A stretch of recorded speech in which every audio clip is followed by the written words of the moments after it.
Yes sir. Okay.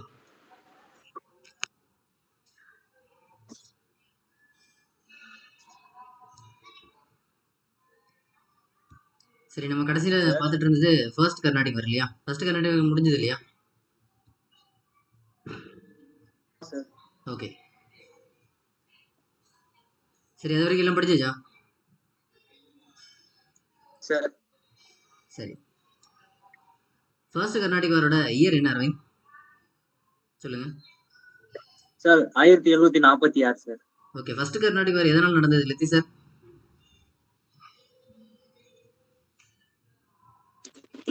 Sir ஆஸ்திரேலியால ஏற்பட்ட இதா காரணமா சார்? ஆஸ்திரியாவில் அந்த வாரிசு பிரச்சனைனால தொடங்கின போர். ஓகே. வாரிசு பிரச்சனை. ஆமா சார். ஓகே. சரி, இந்த ஃபர்ஸ்ட் கர்நாடிக் வார்ல முக்கியமா பிரிட்டிஷும் பிரெஞ்சும் மேஜர் ரோல் பிளே பண்ணாங்க. இதனோட கடைசி ட்ரீட் என்னவா இருந்தது ரோஷினி?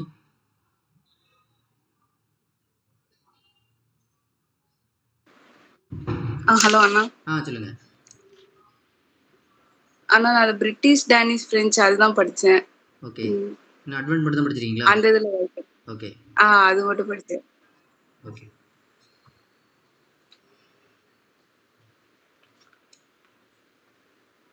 ஹலோ ஹலோ ஜாயின் பண்ண முடியலைங்க. லிங்க் அனுப்பியிருக்கீங்களே குரூப்ல. லிங்க் அனுப்பியிருக்கேனுங்க குரூப்ல. ஹலோ, ஏன் என்னாச்சுங்க? அதில் தான் எல்லாம் ஜாயின் பண்ணியிருக்காங்க. திரும்ப ஒரு முறை அனுப்புறதுங்களா? அப்படியா சார்? ஓகே, திரும்ப ஒரு முறை. Sir. 1 second Aravind.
Okay Aravind, நம்ம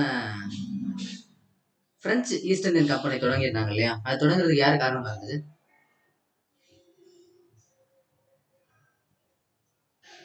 French East Indian company. Hello அண்ணா.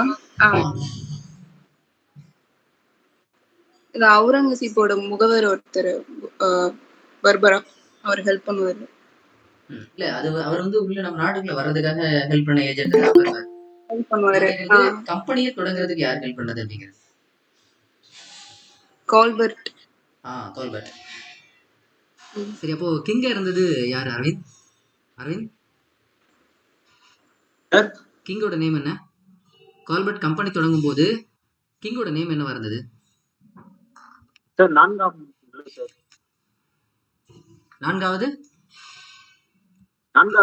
சார். 4வது லூயியா 14வது லூயியா? 14வது லூயி சார். சரி. ஓகே, சிந்திஜா மேம், அடுத்து உங்களுக்கான கொஸ்டின். Okay sir. ரெஸ்விக் அப்படின்னு ஒரு ட்ரீட் இருந்தது இல்லையா? அந்த ட்ரீட் எதுக்கு, எந்த வருஷம் போட்டாங்க? என்ன ட்ரீட் சார்? Ryswick ROSWICK ரெஸ்விக்.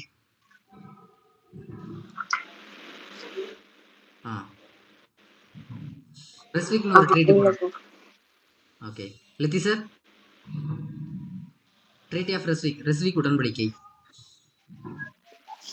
சரி ஆ சார், பிரெஞ்சும் டச்சும் வந்து வார்ல இருந்துச்சு சார். வார்ல வந்து டச்சு வந்து பிரெஞ்சு பாண்டிச்சேரியை வந்து கைப்பற்றுச்சு சார். ஆ ஆ அதனால வந்து ரிஸ்விக் ஒப்பந்தம் போட்டு மறுபடியும் வந்து பிரெஞ்சு பாண்டிய வந்து பிரெஞ்சு கிட்டே கொடுத்துட்டாங்க சார். ஓகே ரோஷினி, அது அந்த ட்ரீட்டி எந்த வருஷம் நடந்தது? அந்த ட்ரீட்டி எந்த வருஷம் நடந்தது ரோஷினி?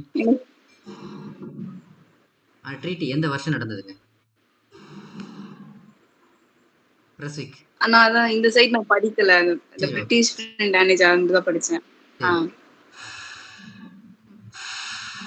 அடுத்து நம்ம பார்க்க வேண்டியது கர்நாடிக் வார் 2. நோட் பண்ணிக்கலாம். தமிழ்ல கர்நாடக போர் 2. கர்நாடிக் வார் 2. சரி, இப்போ இந்த கர்நாடிக் வார் 2 நடக்கிறதுக்கு என்ன காரணம் அப்படிங்கிறது, நம்ம ஏற்கனவே ஃபர்ஸ்ட் கர்நாடிக் வார் அப்படிங்கிறது ஆஸ்திரியாவில் நடந்த போர்னால தான் இங்கே அது ரெஃப்ளெக்ட் ஆச்சு இல்லையா? அது நமக்கு 2 வருஷமா நடந்தது. இங்க போர் முடிஞ்சதா அப்படின்னு கேட்டா இல்ல. ஆனா அங்க நடந்த அந்த ட்ரீட்டியின் படி இங்க நம்ம போரை முடிச்சிட்டோம். அந்த ட்ரீட்டி ஆஃப் ஏக்ஸா சாப்பல் அப்படிங்கிற அந்த ட்ரீட்டி மூலமா நாம இங்க போரை முடிச்சாச்சு. அப்புறம் 2 பேரும் கேப்சர் பண்ண பவுண்டரிஸை ஷேர் பண்ணி அந்த பிரச்சனையை அன்னைக்கே முடிச்சாச்சு. அப்புறம் என்ன ஆகுது அப்படின்னா 1748க்கு அப்புறம் இந்த கர்நாடிக் வார் பார்ட் 2, கர்நாடிக் வார் 2 அப்படிங்கிறது 2 பார்ட்டா நடக்குது. 2 இடத்துல நடக்குது. ஒன்னு ஹைதராபாத். சரி, ஹைதராபாத்ல என்ன பிரச்சனை அப்படின்னா, இந்த ஹைதராபாத் அப்படிங்கிறது ஒரு காலகட்டத்துல தனி சுதந்திரமான ஒரு அரசா மாறணும்னு சொல்லி நிறைய பேர் கனவு கண்டாங்க. அதுல முக்கியமான ஒரு ஆள் யாரு அப்படின்னா இந்த நிசாம் உல் முல்க் அப்படிங்கிறவர். நிசாம் உல் முல்க். நிசாம் உல் முல்க். இவருக்கு இன்னொரு டைட்டிலும் இருக்கு. இவருக்கான பட்டம் ஆசப் ஜா. சரியா? இந்த நிசாம் உல் முல்க் அப்படிங்கிறவரு 1748ல இறந்து போயிடுறாரு. 1748ஆம் ஆண்டு இறந்து போயிடுறாரு. அப்ப இறந்ததுமே அடுத்து யாரு நிசாம்? நிசாம் அப்படின்னா மன்னர். அடுத்து யாரு நிசாம் அப்படிங்கிறது சண்டை வந்துருச்சு. ஒரு பக்கம் நாசிர் ஜங் அப்படிங்கிறவர் சண்டைக்கு ரெடியா இருக்கிறார். நாசிர் ஜங். இன்னொரு பக்கம் முசாஃபர் ஜங் அப்படின்னு 2 பேருக்கும் பயங்கரமான போட்டி நடக்குது. சரி, இவங்க 2 பேரும் யாரு அப்படின்னா இந்த நிசாம் உல் முல்கோட கிராண்ட்சன், பேரன் தான் முசாஃபர் ஜங், கிராண்ட்சன். இந்த பக்கம் நாசிர் ஜங் யாரு அப்படின்னா அவருடைய பையன், நேரடி வாரிசு. அப்ப ஆக்சுவலா யாருக்கு வாரிசு போகணும், வாரிசு படி பார்த்தா நாசிர் ஜங் தான் ரூல் பண்ணணும். ஆனா இங்க பேரனும் சேர்த்து சண்டை போட்டுருக்கிறாரு. ஏன்னா இவர் நிசாமுல் முல்க் அப்படிங்கிறவர் 1748ல இறந்து போயிட்டாரு. உடனே 2 பேர் சண்டையில் நிக்கிறாங்க. இதை யாரு பயன்படுத்தணும்னு நினைக்கிறா? இந்த இந்தியாவையே ரூல் பண்ணணும்னு நினைக்கக்கூடிய பிரிட்டிஷும் பிரெஞ்சும். உடனடியா நாசிர் ஜங்குக்கு நான் உங்களுக்கு சப்போர்ட் பண்றேன் அப்படின்னு பிரிட்டிஷும், முசாஃபர் ஜங்குக்கு நான் சப்போர்ட் பண்றேன் அப்படின்னு பிரெஞ்சும் 2 பேரும் ஒவ்வொரு பக்கம் சேர்ந்துட்டாங்க. உடனே இங்க ஒரு பிரச்சனைக்கு தயாராயிடுச்சு இல்லையா? இது ஒரு பக்கம். இன்னொரு பக்கம் இதே காலகட்டத்துல இங்க நம்ம ஆற்காடு. சரி, ஆற்காட்டுல என்ன நடந்தது அப்படின்னா இதே 1748ல நம்ம ஏற்கனவே பார்த்திருப்போம். இந்த ஆற்காடு ரீஜியனை ரூல் பண்ணிட்டு இருக்கிறது யாரு அப்படின்னா இப்போ நாம அன்வர்தீன் கான் அப்படிங்கிறவரு கிங்கா இருக்கிறாரு. சரி, அன்வர்தீன் கான் தான் இந்த இடத்துக்கு ஒரிஜினலான சரியான ஆளா அப்படின்னு கேட்டா இல்ல. இந்த அன்வர்தீன் கானுக்கு முன்னாடி யார் இருந்தது? தோஸ்த் அலி கான். தோஸ்த் அலி கானுக்கு ஒரு சன்னின்லா மருமகன் இருந்தாரு. அவர் பேரு சந்தா சாஹிப். இந்த சந்தா சாஹிப் என்ன ஆனாரு அப்படின்னு நம்ம போன கிளாஸ்ல சொல்லியிருந்தோமா? சந்தா சாஹிப் என்ன ஆனாரு ஞாபகம் இருக்குதா?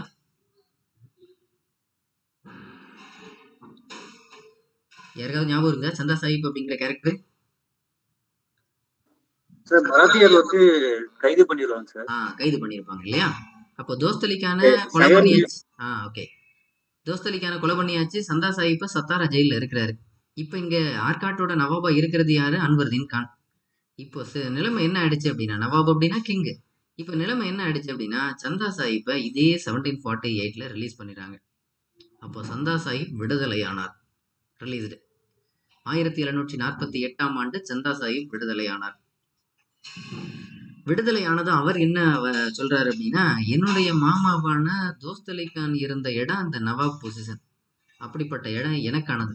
அதுல எங்கிருந்தோ வந்த இந்த அன்வர்தீன் கானுக்கு எப்படி பதவி கொடுக்கலாம்? அதனால இந்த இடம் எனக்கானதுன்னு அவர் உடனே வந்து சண்டைக்கு தயாராயிட்டாரு. அப்போ இதே 1748ல இங்க என்ன பிரச்சனை ஆயிடுச்சுன்னா, அன்வர்தீன் கான் வேர்சஸ் சந்தா சாஹிப் அப்படின்னு இங்கேயும் களம் தயாராயிடுச்சு. இந்த 2 பக்கம் பார்த்த பிரிட்டிஷ்காரங்களும் பிரெஞ்சுக்காரங்களும் அன்வர்தீன் கானுக்கு சப்போர்ட்டா பிரிட்டிஷும், சந்தா சாஹிப்புக்கு சப்போர்ட்டா பிரெஞ்சும் இப்படின்னு டீம் ரெடி ஆயிடுச்சு. புரிஞ்சுதா? இந்த பாட்டு புரிஞ்சுதா 2 பேத்துக்கும்? ரெண்டு இடத்துல நடக்கக்கூடிய பிரச்சனை எல்லாம் ஓகேவா? எழுதியாச்சா? இப்போ நல்லா கவனிச்சுக்கணும். நாசிர் ஜங் பிரிட்டிஷ், இங்க அன்வர்தீன் கான் பிரிட்டிஷ், இங்க சந்தா சாஹிப் பிரெஞ்சு, முசாஃபர் ஜங் பிரெஞ்சு. அப்போ மொத்தமா என்ன ஆயிடுச்சு அப்படின்னா, டீம் நாசிர் ஜங்கும் பிரிட்டிஷும் அன்வர்தீன் கானும் பிரிட்டிஷ் இவங்கெல்லாம் ஒரு டீம் ஆயிட்டாங்க. அப்போ நிலைமை என்ன ஆயிடுச்சு? இங்க அன்வர்தீன் கான் இருக்கிறாரு பிரிட்டிஷ் சைட்ல, கூட இருக்கிறது இங்க நாசிர் ஜங், கூட இருக்கிறது இவங்க எல்லாத்துக்கும் உதவி பண்றது பிரிட்டிஷ்.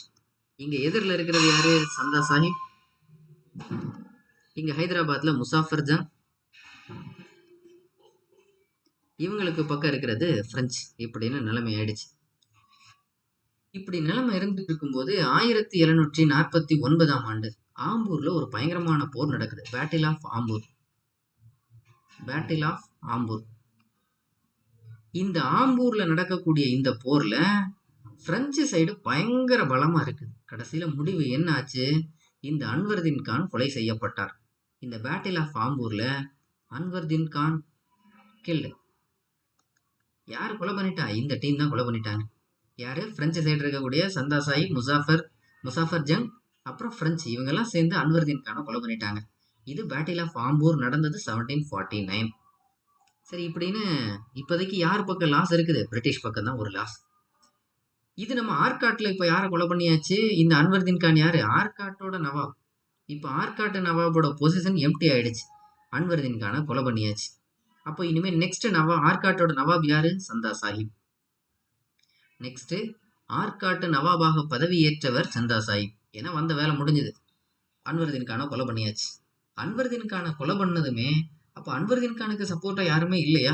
அவங்களுக்கு குழந்தை பையன் யாருமே இல்லையா அப்படின்னா, அன்வர்தீன் கானுக்கும் ஒரு பையன் இருந்தாரு. அவரோட பேரு முகமது அலி. அன்வர்தீன் கானோட மகனோட பேரு முகமது அலி. அவர் என்ன பண்ணிட்டாரு? தன்னுடைய தந்தை கொலை செய்யப்பட்டதுமே இங்க இருந்து தப்பிச்சு போயிட்டாரு. எங்க? ஆற்காட்டுல இருந்து. Muhammad Ali escaped to Trichy. திருச்சி மலையில போய் பதுங்கி இருக்கிறார். Escaped to Trichy. திருச்சிக்கு தப்பி ஓடினார் முகமது அலி. ஏன்னா தன்னுடைய தந்தையை கொலை பண்ணிட்டாங்க, அதனால அவர் அங்க இருந்து தப்பிச்சு போயிட்டார். இது ஒரு பக்கம். இன்னொரு பக்கம் ஹைதராபாத்ல என்ன ஆயிடுச்சு? அங்க சண்டை யாருக்கும்? நாசிர் ஜங்குக்கும் முசாஃபர் ஜங்குக்கும். அங்க முடிவு என்னாச்சு? நாசிர் ஜங் கொலை செய்யப்பட்டார். முசாஃபர் ஜங் ஹைதராபாத் நிசாமாக பதவியேற்றார். அப்போ நெக்ஸ்ட் ஹைதராபாத்தோட நிசாம் யாரு? முசாஃபர் ஜங். இப்போ ஆர்காட்டோட நவாப் யார் வந்திருக்கா? சந்தா சாஹிப். ஹைதராபாத்தின் நிசாம் முசாஃபர் ஜங். அப்போ வெற்றி இப்போ வரைக்கும் யார் பக்கம் இருக்கு? இந்த பிரெஞ்சு சைடு தான் வெற்றி. பிரிட்டிஷ் சைடு பயங்கரமான தோல்வி நடந்துருக்கக்கூடிய காலகட்டம். ஓகேவா? எழுதியாச்சா?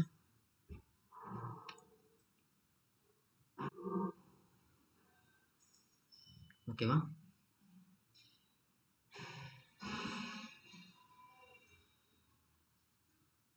எழுதியாச்சுங்களா? ஓகே. சரி, இப்போ ஓவராலா இப்போ வரைக்கும் நம்ம பார்த்தோம் அப்படின்னா பிரெஞ்சு சைடு தான் பயங்கரமான வெற்றி நடந்துட்டு இருக்கு. இப்போ என்ன ஆயிடுச்சு அப்படின்னா, திருச்சியில முகமது அலி இருக்கிறார். இப்போ வரைக்கும் பிரெஞ்சோட சைடு தான் பயங்கரமான வெற்றி நடந்துட்டு இருக்கு. பிரிட்டிஷ்க்கு பயங்கரமான யோசனை. இன்னொன்னு, ஃபர்ஸ்ட் கர்நாடிக் வார் 1746ல இருந்து 1748 வரைக்கும் நடந்தது. அன்னைக்கு மெட்ராஸை யாரு கேப்சர் பண்ணியிருந்தா? பிரெஞ்சு. அப்படி கேப்சர் பண்ண போது மெட்ராஸ்ல இருந்து தப்பிச்சு வந்த ஒரு ஆள் யாரு அப்படின்னா, இங்க 1746ல இருந்து 48 வரைக்கும் நம்ம மெட்ராஸ்ல கர்நாடிக் வார் நடந்தது. அந்த மெட்ராஸ்ல இருந்து எஸ்கேப் ஆகி திருச்சியில வந்து இருக்கக்கூடிய இன்னொரு பிரிட்டிஷ் ஆபீசர், முக்கியமான ஒரு ஆள் யாரு அப்படின்னா ராபர்ட் கிளைவ். இந்த ராபர்ட் கிளைவ் அப்போ ஃபர்ஸ்ட் கர்நாடிக் வார்ல ஒரு பிரிசனர் மாதிரி, சிறைவாசி மாதிரி தான் அங்க இருந்தாரு. அவர் இப்ப தப்பிச்சு எங்க வந்துட்டாரு? திருச்சிக்கு வந்துட்டாரு. இப்ப திருச்சியில இருக்கிறாரு ராபர்ட் கிளைவ்.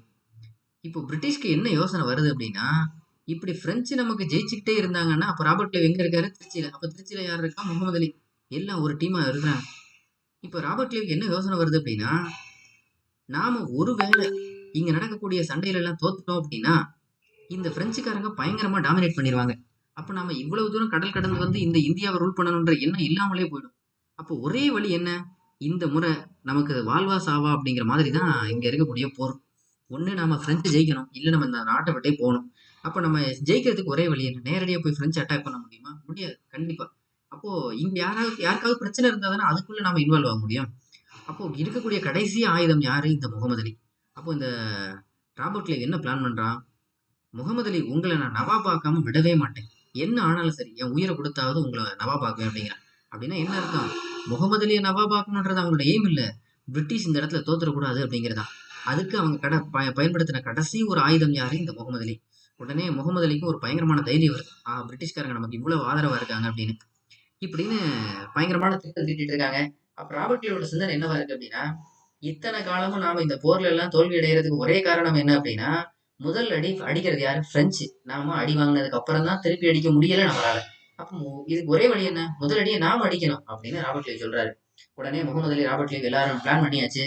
திருச்சியில இருந்து இப்போ நம்ம சந்தா சாஹிப் எந்த விதமான போருக்கும் தயாரா இல்ல, நாம போய் முதல்ல அட்டாக் பண்ணோம் அப்படின்னு திருச்சியில இருந்து ராபர்ட் கிளைவ் ஒரு பெரிய படையோட கிளம்பி போறாரு. எங்க? ஆற்காட்டுக்கு போறாரு. இங்க இருந்து ஆற்காட்டுக்கு போறாரு.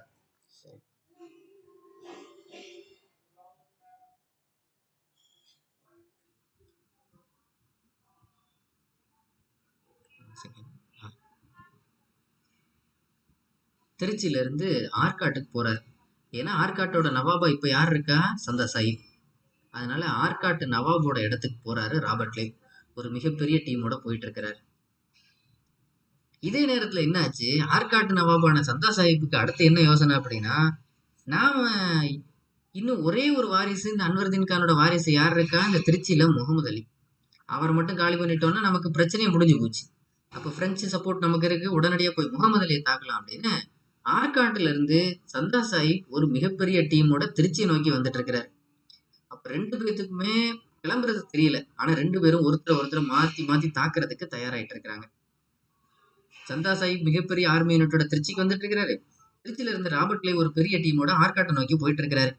இப்போ ராபர்ட் கிளைவ் ஆற்காட்டை நோக்கி போயிட்டு இருக்காருன்ற செய்தி நம்ம சந்தா சாஹிப்புக்கு வருது. உடனே சந்தா சாஹிப் என்ன முடிவு பண்ணிட்டாரு? ஒருபோதும் நம்மளுடைய கோட்டையான ஆற்காட்டை அட்டாக் பண்ண விட்டுறக்கூடாது. அதற்கு ஒரே வழி என்ன? நாங்க வர்ற வரைக்கும் தற்காத்து வைக்கணும் அப்படின்றதுனால சந்தா சாஹிப் தன்னுடைய பையனான ராஜா சாஹிப்புக்கு தகவல் கொடுக்குறாரு. உடனே ராஜா சாஹிப் ஒரு பெரிய படையோட கோட்டையை பாதுகாத்து நின்றுட்டு இருக்கிறார். ராஜா சாஹிப் இவர் யாரு? சந்தா சாஹிப்போட பையன். அப்போ ராஜா சாஹிப் இந்த கோட்டையில, ஆற்காடு கோட்டையில நிக்கிறாரு. ராஜா சாஹிப்புக்கு சப்போர்ட்ல யார் இருக்கா? பிரெஞ்சோட ஒரு ஆர்மி யூனிட் இருக்கு. இப்படின்னு ராஜா சாஹிப் கோட்டையை பாதுகாத்துட்டு இருக்கிறார். இங்க யாரு வந்துட்டா? பிரிட்டிஷோட ஆர்மி யூனிட் வந்துருச்சு. இன்னொன்னு, பிரிட்டிஷ் வெறுமையா பிரிட்டிஷ் மட்டுமே இங்க சண்டை போட வர்றாங்களான்னா இல்ல, நிறைய மராத்திய மன்னர்களோட சப்போர்ட்டும் பிரிட்டிஷ் கிடைச்சிருச்சு. அங்கங்க சிற்றரசர்கள்லாம் பேசி எல்லாத்தையும் தன்மையப்படுத்திட்டாங்க. அப்போ இந்த பிரிட்டிஷ்க்கு இன்னொரு பக்கம் ஆதரவு யாரு அப்படின்னா மராத்தியர்கள். அந்த தஞ்சாவூர் மராத்திய மன்னரான முராரி ராவோ அப்படிங்கிறவர். முராரி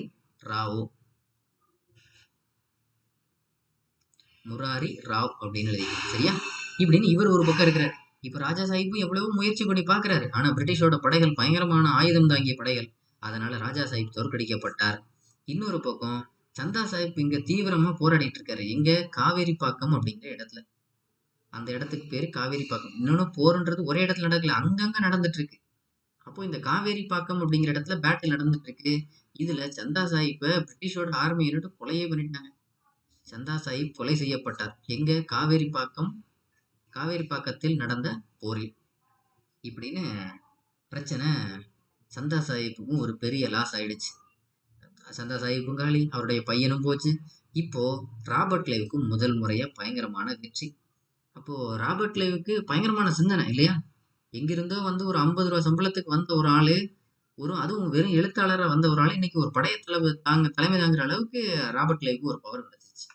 இப்போ ஓவராலா இந்த போரோட முடிவு என்னாச்சு? சந்தா சாஹிப் காலி. இப்போ ஆற்காட்டு நவாபோட பொசிஷன் எம்டியா இருக்கு. அப்போ ராபர்ட் கிளைவ் என்ன சொல்றாரு? நான் அன்னைக்கே சொன்னேன், முகமது அலியை நவாபாக்காம விடவே மாட்டேன். இன்னைக்கு அந்த ஆற்காடு பொசிஷன் எம்டி ஆயிடுச்சு. இனிமே நவாப் யாரு? முகமது அலி. அப்போ நெக்ஸ்ட் ஆற்காட்டோட நவாப் முகமது அலி. சரி, இது ஒரு பக்கம். இப்போ ஓவராலாக நம்ம பார்த்தோம் அப்படின்னா பிரிட்டிஷ்க்கும் ஃப்ரெஞ்சுக்கும் பிரிட்டிஷ் சைடு அன்வர்தீன் கான் முதல்ல இருந்தார். அவர் கூட இருந்தது நாசிர் ஜங். அப்புறம் இப்போ அன்வர்தீன் கானோட பையன் முகமது அலி. இவங்க எல்லாத்தையும் பாதுகாத்துட்டு இருந்தது யாரு? பிரிட்டிஷ். இங்கே எதிர் டீம்ல இருந்தது சந்தா சாஹிப், அதுபோக முசாஃபர் ஜங், அதுபோக இங்கே இருந்தது ஃப்ரெஞ்ச். இப்படின்னு கடைசியில் இந்த போரில் என்ன ஆயிடுச்சு? அன்வர்தீன் கானை கொலை பண்ணியாச்சு. சந்தா சாஹிப்பும் இப்போ இறந்து போயிட்டாரு. நாசிர் ஜங்கும் இறந்து போயிட்டாரு. ஏன்னா ஃப்ரெஞ்சோட டீம் அன்றைக்கே காலி பண்ணியாச்சு. அப்போ இந்த முசாஃபர் ஜங் என்ன ஆனாரு அப்படின்னா, இந்த முசாஃபர் ஜங்கு ஒரு சில இடத்துல மர்மமாக இறந்து போயிட்டாருன்றதும் வரலாறு. இன்னொரு பக்கம் அந்த மக்களே அவரை கொலை பண்ணிட்டாங்க அப்படிங்கிறதும் வரலாறு. அதனால முசாஃபர் ஜங்கும் இறந்து போயிட்டாரு. இறந்து போனதுமே இந்த பிரெஞ்சில் இருக்கக்கூடிய ஒரு முக்கியமான தளபதி, அந்த ஜெனரல் தளபதியோட பேர் என்ன அப்படின்னா புஸ்ஸி அப்படின்னு பேரு. அப்போ இந்த புஸ்ஸி என்ன சொல்றாரு அப்படின்னா, இந்த முசாஃபர் ஜங் தான் இறந்து போயிருக்கிறாரு, அவருக்கு ஒரு அங்கிள் இருக்கிறாரு. அவர் யார் அப்படின்னா சலாபத் ஜங். அவர் நமக்கு ரொம்ப ஃபேவரா இருக்கக்கூடிய ஒரு ஆளு. அதனால நான் ரெக்கமெண்ட் பண்றேன், நாம இந்த இடத்துல அடுத்து யாரை வைக்கணும் அப்படின்னா சலாபத் ஜங் அப்படின்னு. அடுத்து இந்த இடத்துக்கு வர்றவர் யார் அப்படின்னா ஹைதராபாத்ல சலாபத் ஜங் தான் நிசாமா வராரு. ஓகேவா? திரும்பவும் சொல்றேன், ஆற்காட்டு நவாபுக்கான சண்டை அன்வர்தீன் கானுக்கு சந்தா சாஹிப்பும், அதுல 2 பேரும் இறந்தாச்சு. இப்போ புதுசா நவாபா வந்திருக்கிறது யாரு? முகமது அலி. இன்னொரு பக்கம் ஹைதராபாத்தோட நிசாம் யாரு அப்படிங்கிற சண்டை நாசிர் ஜங்கும் முசாஃபர் ஜங். நாசிர் ஜங் முதலே பிரெஞ்சோட டீம் காலி பண்ணியாச்சு. அடுத்து முசாஃபர் ஜங் இருந்தாரு, அவருக்கு ஏதோ ஒரு வழியில இறந்து போயிட்டாரு. அந்த நிசாம் பொசிஷனுக்கு அடுத்து யார் வந்திருக்கா? சலாபத் ஜங் அப்படிங்கிறவர். இவர் யாரோட ரெக்கமெண்டேஷன் பேர்ல வந்திருக்கிறாரு? General pussy. இவரை யார் அப்பாயின் பண்ணியிருக்கிறது? பிரெஞ்சுக்காரங்க தான் அப்பாயின் பண்ணியிருக்காங்க. ஏன்னா இந்த ஹைதராபாத்தே பிரெஞ்சோட பயங்கரமான சப்போர்ட்டர்ஸ். இப்படின்னு போர் பயங்கரமா நடந்துட்டு இருந்துச்சு. கடைசியில் என்னாச்சு? இதுல ஓவரால பார்த்தோம்னா இந்த பக்கம் முகமது அலி பிரிட்டிஷ் இப்போ இருக்கிறது, இந்த பக்கம் சலாபத் ஜங் பிரெஞ்சு. அதனால ஓவரால என்ன பண்ணியாச்சு இந்த பிரச்சனை? ஏன்னா பயங்கரமான லாஸ், பொருளாதார இழப்பு பயங்கரமானது. அதனால இந்த போரை இதோட 2 பேருமே முடிச்சுக்கும் அப்படின்னு பிரிட்டிஷும் பிரெஞ்சும் ஒரு முடிவுக்கு வந்தாச்சு. அப்போ பிரிட்டிஷும் பிரெஞ்சும் ஒரு முடிவுக்கு வந்ததுனால 1755ஆம் ஆண்டு இந்த ஒப்பந்தம் போடப்பட்டது. அதுதான் ட்ரீட்டி ஆஃப் பாண்டிச்சேரி. சரி, இந்த பாண்டிச்சேரி ட்ரீட்டியில் என்ன ஆச்சு அப்படின்னா, இந்த பாண்டிச்சேரி ட்ரீட்டி, அதாவது இந்த செகண்ட் கர்நாடிக் வார் காலகட்டத்தில் பிரெஞ்சோட கவர்னராக இருந்தவர் யாரு? பயங்கரமான கவர்னர் டியூப்ளெக்ஸ், பிரெஞ்சோட ஆளுநர். இப்போ இந்த 2வது கர்நாடக போரில் பயங்கரமான பொருளாதார இழப்பு பிரெஞ்சுக்காரங்களுக்கு. ஏன்? இந்த பக்கம் இருந்த முசாஃபர் ஜங்கும் காலி, சந்தா சாஹிப்பும் காலி, இந்த இதுவும் எல்லாம் மன்னர்களும் காலி ஆயிடுச்சு. நிறைய பொருளாதாரத்தை கொடுத்தாச்சு, அதாவது ஆயுதம் பணம்னு கொடுத்து இந்த போர்ல உதவி பண்ணியாச்சு. கடைசியில இந்த பக்கம் யாருமே சப்போர்ட் இல்லை. எல்லாம் கடைசியில ஆற்காட்டு நவாபா ஜெயிச்சது யாரு? முகமது அலி. இன்னும் சொல்லணும்னா பிற்காலத்துல இந்த சலாபத் ஜங் இருக்காரு இல்லையா, அவரே பிரிட்டிஷ் பக்கம் போயிடுவாரு. அதனால இங்க பிரெஞ்சுக்கு பயங்கரமான ஒரு லாஸ். அதனால பிரெஞ்சுக்காரங்க கடைசியா போடப்பட்ட ஒரு ஒப்பந்தம் என்ன? லாஸ் பயங்கரமாயிடுச்சு. அதனால 2 பேரும் சேர்ந்து சமாதானத்துக்கு போயிடணும் ஒரு ஒப்பந்தம் போட்டாச்சு. அதுதான் ட்ரீட்டி ஆஃப் பாண்டிச்சேரி. இந்த பாண்டிச்சேரி ட்ரீட்டி போடும்போது இந்த பிரெஞ்சோட கவர்னரா இருக்கக்கூடிய டியூப்ளெக்ஸ் இருக்காரு இல்லையா, அவங்க நாட்டு அரசாங்கம் பிரெஞ்சு கவர்மெண்ட் என்ன பண்ணிடுச்சு?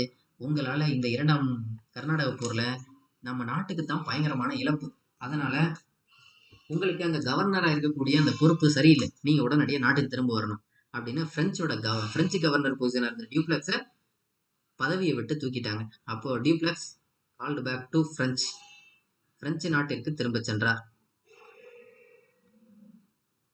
அப்போ இந்த ஒப்பந்தத்துல கவர்னர் டியூப்ளெக்ஸுக்கு பதிலாக யாரு கையெழுத்து போட்டது அப்படின்னா, பிரெஞ்சு சார்பா கையெழுத்து போட்டது இன்னொரு கவர்னரை அப்பாயிண்ட் பண்ணியிருந்தாங்க. அவர் பேரு ராபர்ட் காட்ஹியூ.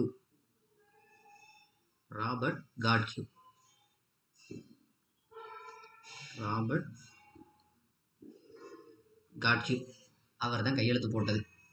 அப்போ பிரெஞ்சு கவர்மெண்ட்டே டியூப்ளெக்ஸ் அவங்க நாட்டுக்கு திரும்ப கூப்பிட்டதுனால, ஏன் அவரை கூப்பிட்டுட்டாங்க? அவரால் பெரிய பொருளாதார இழப்பு தான் ஏற்பட்டிருக்கு, போர்ல நமக்கு வெற்றியும் கிடைக்கல. இன்னொன்னு, இந்த பிரெஞ்சும் பிரிட்டிஷும் இந்த ஒப்பந்தத்துல என்ன முடிவெடுத்துட்டாங்க அப்படின்னா, நாம வந்தது ட்ரேடு பண்றதுக்காக, ஆனா இங்க தேவையில்லாம ஹைதராபாத்தோட நிசாம் யாருன்னு அவங்களுக்குள்ள சண்டை நடக்குது. அதில் நாம் இன்வால்வ் ஆனோம். ஆற்காட்டில் அடுத்த நவாப் யாருங்கிற சண்டை, அதில் நாம் இன்வால்வ் ஆனோம். நாம் உள்ளே மட்டும் இன்வால்வ் ஆகாமல் இருந்திருந்தா நம்ம பாட்டுக்கு நல்லபடியாக ட்ரேட் பண்ணிட்டு நிம்மதியாக இருந்திருக்கலாம். அப்போ இன்வால்வ் ஆக போய் தானே இவ்வளோ பெரிய பிரச்சனையும் இவ்வளோ பெரிய இழப்பும். அதனால் இனிமே நாம் இந்திய நாட்டில் நடக்கக்கூடிய அரசியல் பிரச்சனைகளில் தலையிடக்கூடாது அப்படின்னு முடிவெடுத்தாச்சு. அப்படி முடிவெடுத்த ஒப்பந்தம் தான் இந்த ட்ரீட்டி ஆஃப் பாண்டிச்சேரி.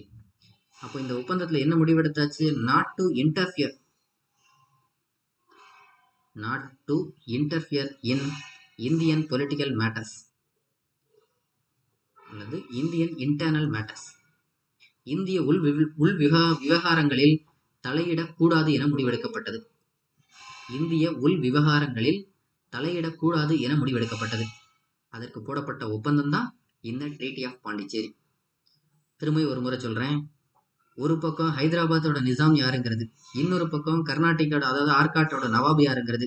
ஏன் ஆர்காட்டோட நவாப் யாருங்கிற சண்டை வருது? சந்தா சாஹிப்பை ரிலீஸ் பண்ணியாச்சு, அதனால அங்கே சண்டை தொடங்கிருச்சு. அதை பிரிட்டிஷ் ஒரு பக்கம், பிரெஞ்சு ஒரு பக்கம் ஜாயின் பண்ணியாச்சு. இங்கே நெக்ஸ்ட் நிசாம் யாருங்கிற போது நாசிர் ஜங் முசாஃபர், இங்கேயும் பிரிட்டிஷ் பிரெஞ்சு ஜாயின் பண்ணியாச்சு. இப்போ நடக்கக்கூடிய சண்டையோட முடிவு என்ன? ஆர்காட் நவாபா வந்திருக்கிறது முகமது அலி, ஹைதராபாத்தோட நிசாமா வந்திருக்கிறது சலாபத் ஜங். இவ்வளவுதான். புரிஞ்சுதா?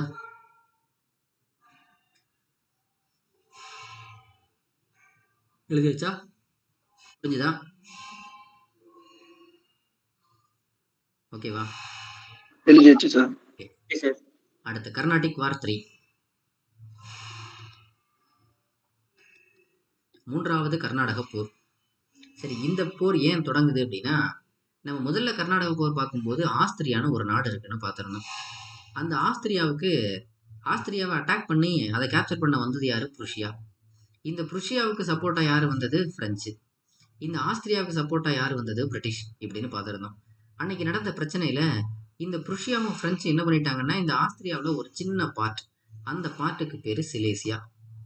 இந்த சிலேசியாவை அந்த முதல்ல காலகட்டத்தில் நடந்த சண்டையின் போது சிலேசியாவை யார் கைப்பற்றிட்டா? இந்த புருஷியாவும் பிரெஞ்சும் சேர்ந்து.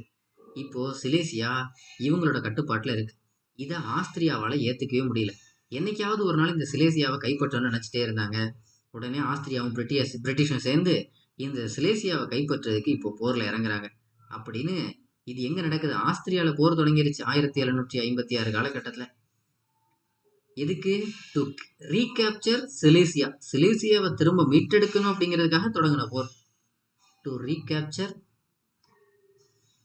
சிலேசியா. அப்போ போர் தொடங்கினதுமே அங்கேயும் பிரிட்டிஷ் பிரெஞ்சுன்னு ஆயிடுச்சு. அதோட ரெஃப்ளெக்ஷன் இங்கேயும் இருந்தது. இங்கே இருந்தது தான் தேர்டு கர்நாடிக் வார். அப்போ யூரோப்போட வார் தான் இங்கே ரெஃப்ளெக்ட் ஆச்சு. அதுதான் என்ன மாதிரி இருக்கு? ரெஃப்ளெக்ட் ஆஸ் கர்நாடிக் வார் 3. சரி, என்ன அவங்க தன்னோட பகுதியை மீண்டும் ரெக்கவர் பண்ணணும்னு நினைச்சாங்க, அவ்வளவுதான். ஆனா அது இவ்வளவு பெரிய சண்டையில வந்து நின்றுச்சு. சரி, இங்க என்ன நடந்தது அப்படின்னா, இந்த தேர்ட் கர்நாடிக் வார் அப்படிங்கிறது 1756 இருந்து 63 வரைக்கும். இது ஒரு 7 இயர்ஸ் வார். 7 வருடமா நடந்த போர். அங்க நடந்ததுதான் இங்க தாக்கத்தை ஏற்படுத்துச்சு. சரி, இங்க என்ன ஆச்சு அப்படின்னா, இங்க அப்போ பிரிட்டிஷோட முக்கியமான ஒரு ஆபீசரா இருந்தவர் சர் ஐயர்கூட். இவர் பிரிட்டிஷ் ஆபீசர்.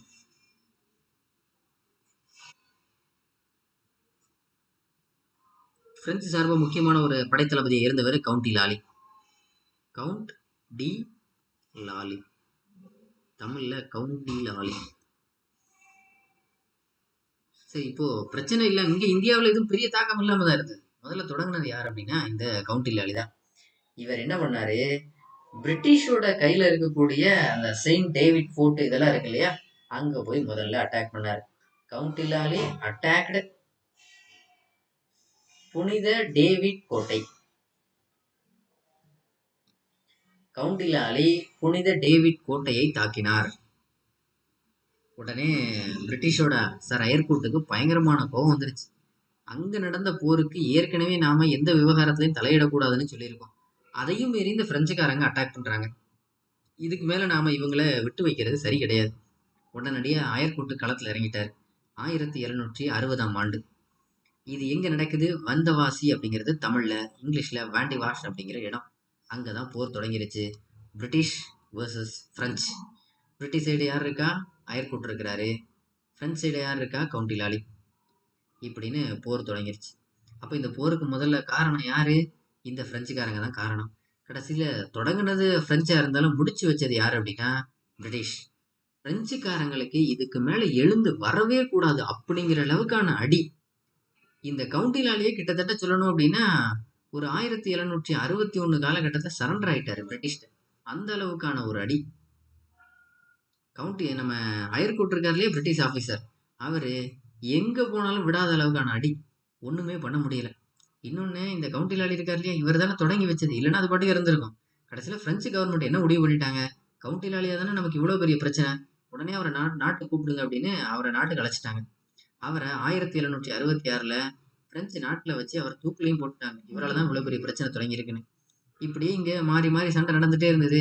எப்போ வரைக்கும்? 1763 வரைக்கும். ஏன் அதற்கப்புறம் என்ன ஆச்சு அப்படின்னா, அயர்கோட் எல்லாத்தையும் டிஃபீட் பண்ணிட்டாரு. பிரெஞ்சு பக்கம் யாருமே தலை தூக்க முடியல அந்த அளவுக்கு. அயர்கோட் ரவுட்டட் டோட்டலி, ஒட்டுமொத்தமாக தாக்கினார், அல்லது ஒட்டுமொத்தமாக அழித்து விட்டார் அயர்கோட். அப்போ பிரிட்டிஷ்க்கு பயங்கரமான வெற்றி நடந்துட்டு இருக்கிற காலகட்டம். இப்போ 1763 அங்க எங்க யூரோப்ல ஆஸ்திரியா, அதாவது பிரிட்டிஷ் பிரெஞ்சு சண்டை போட்டிருக்காங்க இல்லையா, அங்க முடிவுக்கு வருது ட்ரீட்டி ஆஃப் பாரிஸ் அப்படின்னு ஒரு உடன்படிக்கை போட்டாச்சு. உடனே இங்கேயும் போரை நிறுத்தலாம்னு முடிவு பண்ணியாச்சு.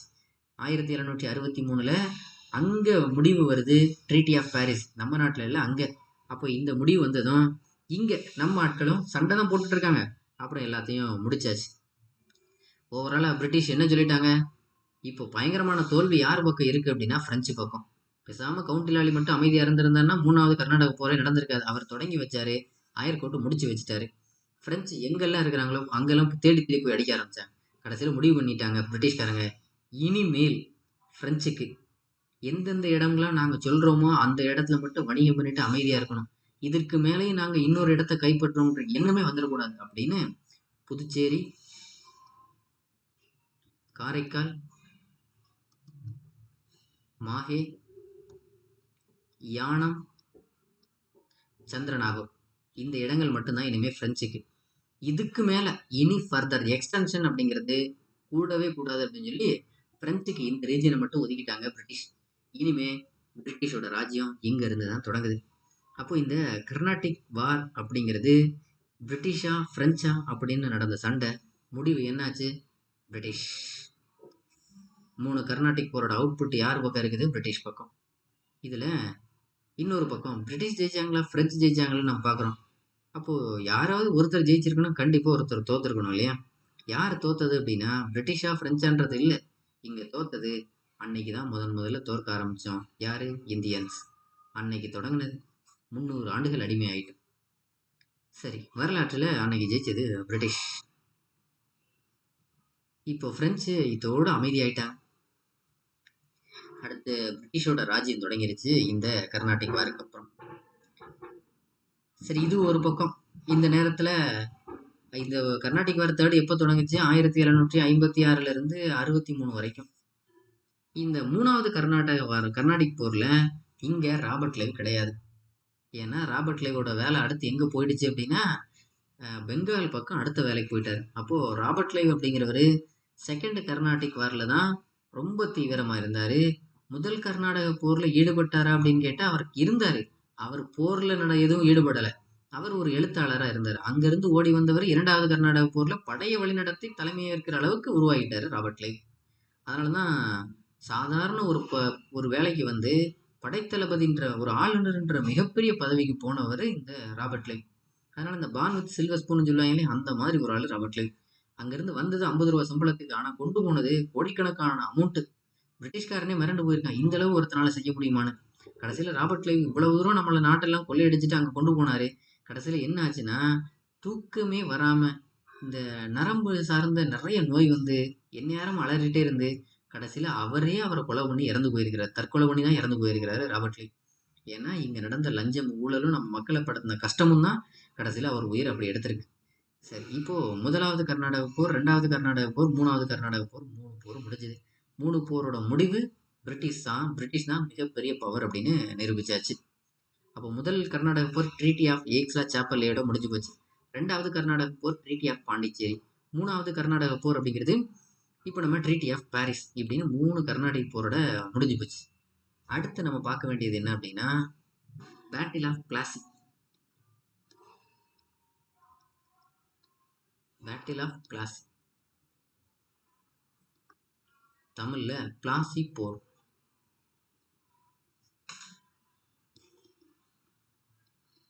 சரி, இந்த கர்நாடிக் வார்ல ஏதாவது டவுட் இருக்கா?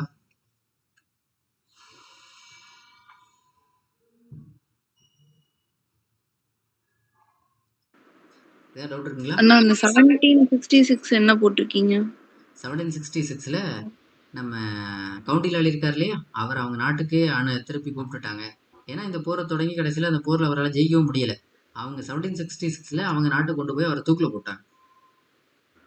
தூக்குல போட்டு ஆமாம், அது அவங்க நாட்டிலே. 1763. ஓகே, 1763ல treaty of Paris. Treaty of Paris முடிஞ்சு போச்சு. ஓகே. போர்ல எல்லாம் தோத்ததுனால தான் அவரை 1766ல அங்கே தூக்கில் போட்டாச்சு. சரி, இன்னொன்று நம்ம தெரிஞ்சுக்க வேண்டியது என்னன்னா, இப்போ இந்த பிரிட்டிஷும் ஃப்ரெஞ்சும் முதல்ல ஃப்ரெஞ்சு தானே ஜெயிச்சுட்டே இருந்தாங்க, அப்புறம் எப்படி தோத்தாங்க அப்படின்னா, இந்த பிரிட்டிஷோட ரூலிங்க்கும் ஃப்ரெஞ்சோட ரூலிங்க்கும் நிறைய வித்தியாசம் இருக்கு. என்னன்னா, இப்போ இப்போ நம்ம நாட்டை எடுத்துக்கோமே, ஒரு போர் நடக்குது. இங்க போரை கமாண்ட் பண்றது எல்லாம் தொடங்குறதெல்லாம் யாரு அப்படின்னா நம்ம பிரசிடென்ட்டுக்கு பவர் இருக்கு. இப்போ ஒரு இந்தியாவுக்கும் ஏதோ ஒரு நாடு, சைனா, பாகிஸ்தான், ஏதோ ஒரு நாடு, ஒரு எக்ஸ்னு வச்சுக்கோ, அந்த நாட்டுக்கு போர் நடக்குது. போர் நடக்கக்கூடிய போர்க்களத்துல அங்க முடிவெடுக்க வேண்டிய பொறுப்பு அங்க போயிட்டு பிரசிடென்ட்டோ இல்ல நம்ம பிரைம் மினிஸ்டரோ போய் நீங்க இந்த பக்கம் போனீங்கன்னா ஈஸியா ஜெயிச்சிக்கலாம் அப்படின்லாம் சொல்ல முடியாது. அங்க முடிவெடுக்க வேண்டியது யாரு? அங்க இருக்கக்கூடிய மேஜரும் அப்புறம் அங்க இருக்கக்கூடிய சோல்ஜரும் அவங்களோட அந்த நேரத்துல இருக்கக்கூடிய முடிவு தான் அங்க போர்ல இருக்கும். அங்கெல்லாம் போய் நம்ம டைரக்ட் பண்ணிட்டு இருக்க முடியாது. ஆனா இங்க பிரிட்டிஷ்க்கும் பிரெஞ்சுக்கும் நடந்த பிரச்சனைகள் என்னன்னா, இங்க பிரிட்டிஷ்க்கும் பிரெஞ்சுக்கும் போர் தொடங்கிருச்சுன்னா பிரிட்டிஷ் இங்க எந்த முடிவு வேணாலும் எடுத்துக்கலாம். ஒரு டக்குன்னு ஒரு பீரங்கி எடுத்து பயன்படுத்தணுமா, தாராளமா பயன்படுத்திக்கலாம். ஆனா பிரெஞ்சுக்கு எப்படின்னா, இந்த போர்ல என்ன ஆயுதங்களை பயன்படுத்தணும் அப்படிங்கறது கூட இங்க நம்ம இந்தியாவில் இருக்கக்கூடிய பிரெஞ்சுக்காரங்க பிரெஞ்சு கவர்மெண்ட்டுக்கு லெட்டர் போடணும். அவங்க அங்க இருந்து ப்ராப்பரா சைன் எல்லாம் பண்ணி சீல் எல்லாம் போட்டு நீங்க தாராளமா இப்ப அந்த ஆயுதத்தை பயன்படுத்தலாம் அப்படின்னு அங்க இருந்து அனுமதி வரணும். இப்படி அனுமதி வாங்கி என்னைக்கு ஜெயிக்கிறது? அதனாலதான் பிரிட்டிஷ்க்கு இந்த வேலை ரொம்ப சிம்பிளா முடிஞ்சிருச்சு. நீங்க எந்த நாட்டுக்கு வேணாலும் போகலாம், எந்த நாட்டை வேணாலும் ட்ரேட் பண்ணலாம், எந்த நாட்டை வேணாலும் நீங்க கேப்சர் பண்ணலாம் அப்படின்னு சொல்லிதான் அனுப்பியிருக்காங்க பிரிட்டிஷ்காரங்களை. அப்போ அவங்களுக்கு அந்த வேலை ஈஸி. பிரெஞ்சு அதனாலதான் மிகப்பெரிய தோல்வி. பிரிட்டிஷ் அதனாலதான் பயங்கரமான வெற்றி. ஏன்னா ஃபுல் ஃப்ரீடம் இருந்தது, பிரெஞ்சுக்கு ஃப்ரீடம் இல்லை. ஓகேவா? இதுதான் கர்நாடிக் வாரோட அவுட்புட். சரி, அடுத்து பேட்டில் ஆஃப் பிளாசிக் போர். சரி, இது நடந்தது 1757ல. ஏன் இந்த பிளாசி அப்படிங்கிற இடத்துல இந்த போர் தொடங்குது அப்படின்னு பார்க்கலாம். சரி,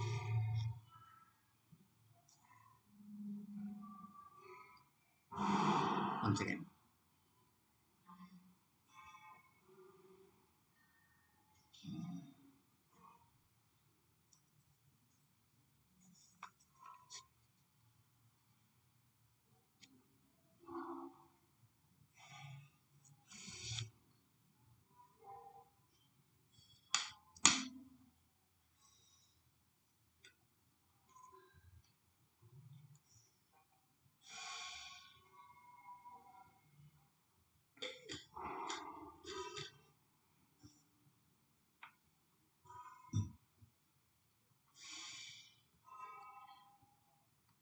ஓகே, இந்த பிளாசி எங்க இருக்கு அப்படின்னா பெங்கால்ல. சரி, பெங்காலோட ரூலிங் எப்படி இருக்கு அப்படின்னா, இங்க பெங்காலையும் முகலாயரோட கட்டுப்பாட்டுல இருந்த ஒரு இடம் தான் பெங்கால். இங்க முர்ஷித் குலி கான் அப்படிங்கிறவர், முர்ஷித் குலி கான். இந்த முர்ஷித் குலி கான் அப்படிங்கிறவர் தான் முதலில் வங்காளத்தை சுதந்திரமான வங்காளமாக அறிவித்தார். இத்தனை வருட காலமா முகலாயர்களுக்கு கீழே கட்டுப்பட்டு இருந்த வங்காளம் இனிமேல் சுதந்திரமாக செயல்பட போகிறது, அதனுடைய முதல் மன்னர் நான் தான் அப்படின்னு அறிவிச்சவர் இந்த முர்ஷித் குலி கான். இவர் தான் இண்டிபெண்டன்ட் பெங்காலை உருவாக்குனவர், சுதந்திரமான வங்காளத்தை நிறுவியவர்.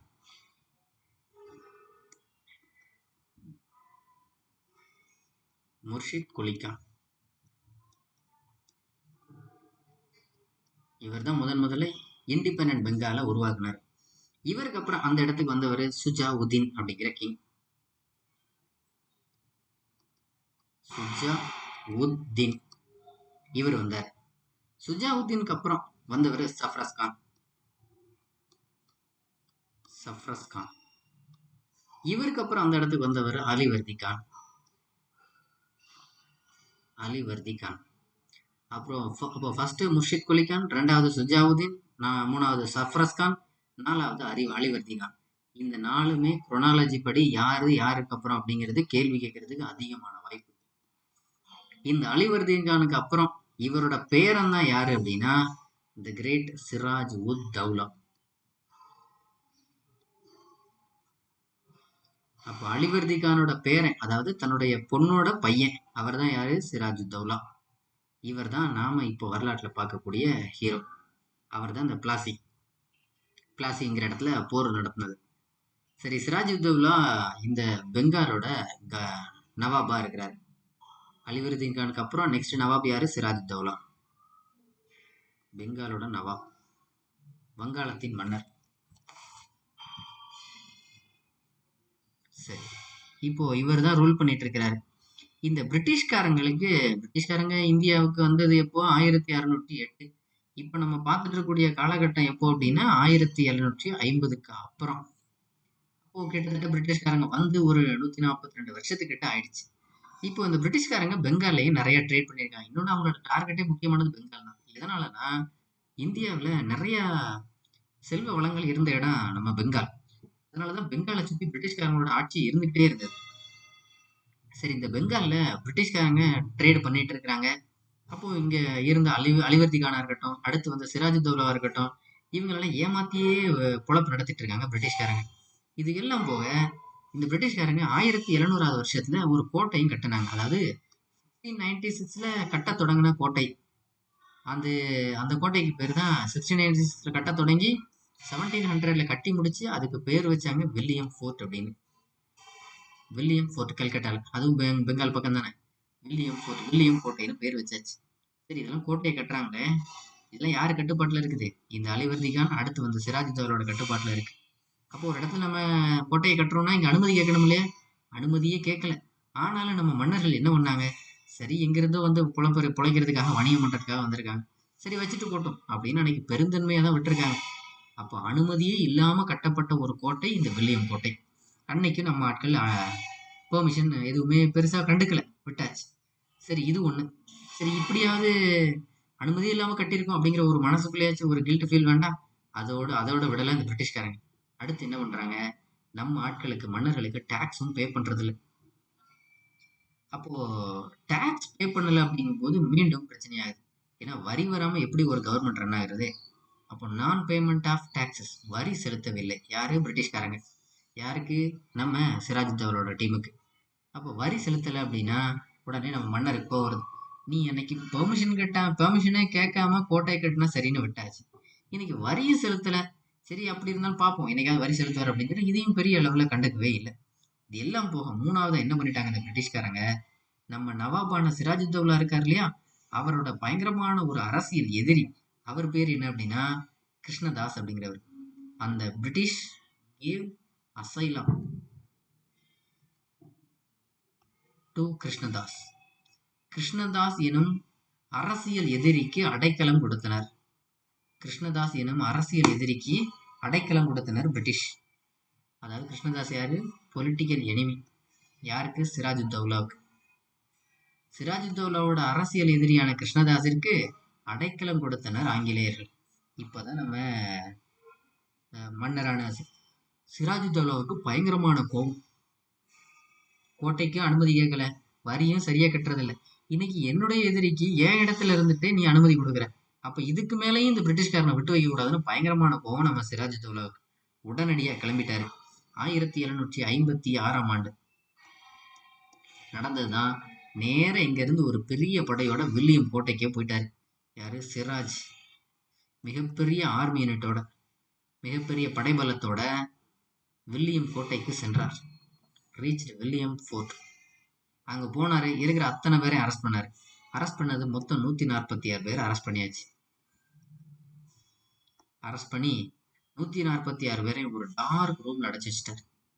பயங்கரமான டார்க் ரூம், நிக்கிறது கூட இடம் கிடையாது, மூச்சு முட்டும் அந்த அளவுக்கு. கடைசியில என்ன ஆச்சு? மூச்சு முட்டியே இறந்து போயிட்டாங்க ஒரு 123 பேர்.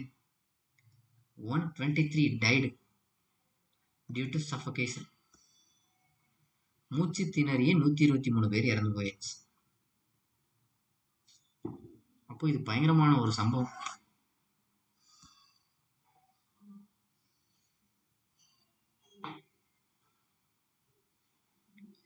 இந்த சம்பவத்தை செஞ்சது யாரு? நம்ம சிராஜ் உத் தௌலா. 123 பேர் இறந்து போயாச்சு. இறந்து போன செய்தி கேட்டதுமே நம்ம ராபர்ட் லேவுக்கு பயங்கரமான கஷ்டம். நம்ம ஆட்களை 123 பேரை கொலை பண்ணிட்டாங்களே. இது நடந்தது எப்போ? 1756. அப்போ நமக்கு செகண்ட் கர்நாடிக் வார் முடிஞ்ச காலம். நேரடியா நம்ம ராபர்ட் லேவ் இங்க வந்தாச்சு பெங்காலுக்கு. 123 பேர் இறந்த செய்தி கேட்டதுமே உடனே ராபர்ட் லேவ் வந்தவரு இந்த பிரிட்டிஷ் வந்து இப்போ வில்லியம் கோட்டையும் கைப்பற்றிட்டாச்சு. 146 பேரை கைது பண்ணி 123 பேர் இறந்தும் போயிட்டாங்க. இந்த இறப்பு சம்பவத்துக்கு பேர் தான் இருட்டறை துயர சம்பவம். அதை எழுதிக்கணும், பிளாக் ஹோல் ட்ராஜடி. இருட்டு அறை துயர சம்பவம் அப்படின்னு பேர். இதை நடத்தினது சிராஜ் உத் தௌலா. உடனே ராபர்ட் லே வந்தாரு. உடனே சிராஜ் தௌலாட்ட கெஞ்சிறார், நாங்கள் இதை தெரியாம நடந்து போச்சு, இந்த வில்லியம் கோட்டையாவது எங்க கையில கொடுத்துருங்க, நாங்க இனிமே சரியா வரி செலுத்துவோம் எல்லாம் பண்ணுவோம் அப்படின்னு சிராஜிட்ட கெஞ்சிறாரு. உடனே சிராஜும் மன்னிச்சு விட்டுட்டாரு. அப்போ சிராஜுக்கும் நம்ம ராபர்ட் லேவுக்கும் போடப்பட்ட ஒரு ஒப்பந்தம் தான் இந்த 1756ல. சரி, 1756ஓட எண்டு முடிஞ்சிருச்சு. 1757 எழுதிங்க. 1757 பிப்ரவரி வந்துகிட்ட. அதுதான் ட்ரீட்டி ஆஃப் அலிநகர். அலிநகர் உடன்படிக்கை. அலிநகர் உடன்படிக்கை இது பிப்ரவரி மாதம் 1757ல போடப்பட்ட ட்ரீட்டி. இதில் என்ன சொல்லியாச்சு? இனிமேல் யார் கூடயும் போய் சண்டை போடுறதோ இந்த மாதிரி போர் புரியறதோ நடக்கக்கூடாது அப்படின்னு சிராஜ் தௌலா வான் பண்ணியிருக்காரு ராபர்ட் லேவ். ராபர்ட் லேவ் எப்படிப்பட்ட ஆள் அப்படின்னா, தோல்விங்கிற ஒன்றை ஏற்றுக்கிற பக்குவமே கிடையாது. அதனால ராபர்ட் லேவ் என்ன சொல்றாரு, ஏதோ ஒரு வழியில இன்னைக்கு நம்ம 123 பேர் இறந்து போயிட்டோம், ஆனால் இதற்கு பழி தீர்க்காம விடவே கூடாது, அதற்கு இந்த சிராஜுல்லாவை காலி பண்ணி ஆகும். உடனே ராபர்ட் லேவ் இன்னைக்கு ஏதோ ஒரு நடிச்சுனாலும் சரி இன்னைக்கு ஒப்பந்தத்தை போட்டு கல்கட்டாவை மட்டும் ரீட்டைன் பண்ணிக்கிட்டாரு. இந்த ஒப்பந்தத்தின் மூலமா என்ன ரீட்டைன் பண்ணிக்கிட்டாரு? ரீட்டைன்டு கல்கட்டா. ஒரு வழியா கல்கத்தாவை தன்னோட கையில வச்சுக்கிட்டாரு. தப்பிச்சுது. இப்போ சிராஜ் சரி நம்ம ராபர்ட் லேவோட அடுத்த திட்டம் என்னவா இருக்கு? சிராஜ் தௌலாவை காலி பண்ணணும். அதுதான் ஒரே வழி. அப்போ நேருக்கு நேர சிராஜ் தௌலாவை மோதுறது அவ்வளவு சாத்தியம் இல்லாத ஒண்ணு. ஏன்னா சிராஜ் தௌலா பெங்காலோட நவாப், மிகப்பெரிய படைபலம் இருக்கு. ஆனா நாம பெங்கால்ல பெரிய அளவுல ஸ்ட்ராங்கான ஆர்மி யூனிட் கிடையாது. அதனால நாமளால எதிர்க்க முடியாது. அப்போ ஒரே வழி என்ன? துரோகம் பண்றதுதான். சிராஜுக்கு யாரெல்லாம் நெருக்கமா இருக்காங்களோ எல்லாத்தையும் விலைக்கு வாங்கலாம் அப்படின்னு முடிவு பண்ணியாச்சு. அப்போ ராபர்ட் லேவோட அடுத்த டார்கெட் யாரு? சிராஜ். சிராஜுக்கு யாரெல்லாம் நெருக்கமா இருக்கிறான்னு பாக்குறாரு. ஃபர்ஸ்ட் ஒன் மிர் ஜாஃபர் அப்படிங்கிறவர். மிர் ஜாஃபர் அப்படின்னு மிர் ஜாஃபர். இவர் யார் அப்படின்னா, நம்ம சிராஜ் தௌலா இருக்கார் இல்லையா, அவருடைய படை தளபதியே இவர் தான். கமாண்டர், படை தளபதியே இவர் தான். இவரோட அந்த பொசிஷனுக்கு பேர் என்ன அப்படின்னா, இப்போ நம்ம ராணுவத்தில் சுபேதர் ஜமேதர்லாம் இருக்கு இல்லையா, அந்த மாதிரி இவருடைய பொசிஷனோட நேம் என்ன அப்படின்னா மிர் பக்ஷி. இவர் இருந்த பதவியோட பேர் மிர் பக்ஷி. மிர் பக்ஷி அப்படின்னா தலைமை படை தளபதி அப்படின்னு அர்த்தம். இவர்கிட்ட பேசுறாரு ராபர்ட் லே, நீங்க மட்டும் எனக்கு சம்மதிச்சா இந்த சிராஜ் தௌலாவையே கொலை பண்ணிட்டு உங்களை நான் அந்த இடத்துல மன்னரா உட்கார வைக்கிறேன் அப்படிங்கிறார். உடனே மிர் ஜாஃபருக்கு ஆசை, மன்னர் பதவியா? இதை விட யாருக்கு தான் கிடைக்காது. சரி, நீங்க என்ன சொன்னாலும் கேட்குறேன் அப்படின்னு நம்ம ஆளு நல்ல பணத்தையும் வாங்கிட்டு ராபர்ட் லேவ் பக்கம் சாஞ்சிட்டாரு மிர் ஜாஃபர். அப்போ ஒரு டிக்கெட் காலி, எல்லாம் ராபர்ட் லேவ் பக்கம் வந்தாச்சு.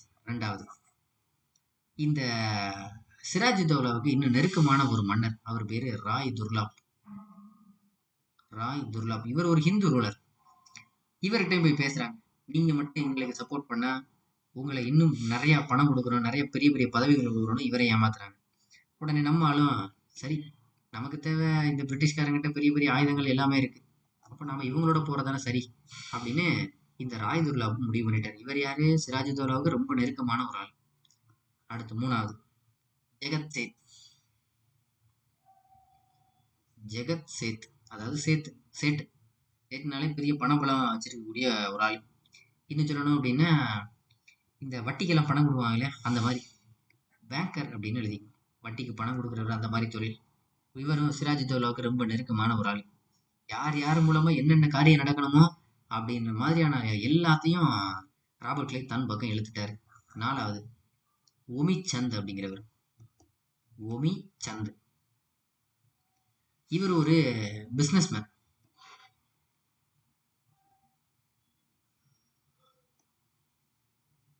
ஒரு தொழிலதிபராக இருக்கக்கூடிய ஒரு ஆள். இவரும் சிராஜுத்தௌலாவுக்கு ரொம்ப நெருக்கமான ஆள். இவரையும் ராபர்ட் கிளைவ் தன் பக்கம் இழுத்தாச்சு. இப்படின்னு எல்லா டீமையும் தன் பக்கம் இழுத்தாச்சு. இப்படி இழுத்த நேரத்தில் சரி, இவர் ராபர்ட் கிளைவ் போற தொடங்கணுன்றது அவரோட எண்ணம் கிடையாது. ஆனால் சிராஜுத்தௌலாவை காலி பண்ணணும் அப்படிங்கிறது மட்டும்தான் எண்ணம். இப்போ எல்லா ஆட்களையும் தன் பக்கம் இழுத்தாச்சு. இப்படி இழுத்த நேரத்தில் ராபர்ட் கிளைவோட அடுத்த செயல் என்னவா இருந்துச்சு அப்படின்னா, ராபர்ட் கிளைவ் பிரெஞ்சோட கண்ட்ரோல்ல இருக்கக்கூடிய ஒரு ரீஜியன் சந்திரநாகூர், அங்க போய் அட்டாக் பண்றாரு. Robert Clive attacked Chandernagore.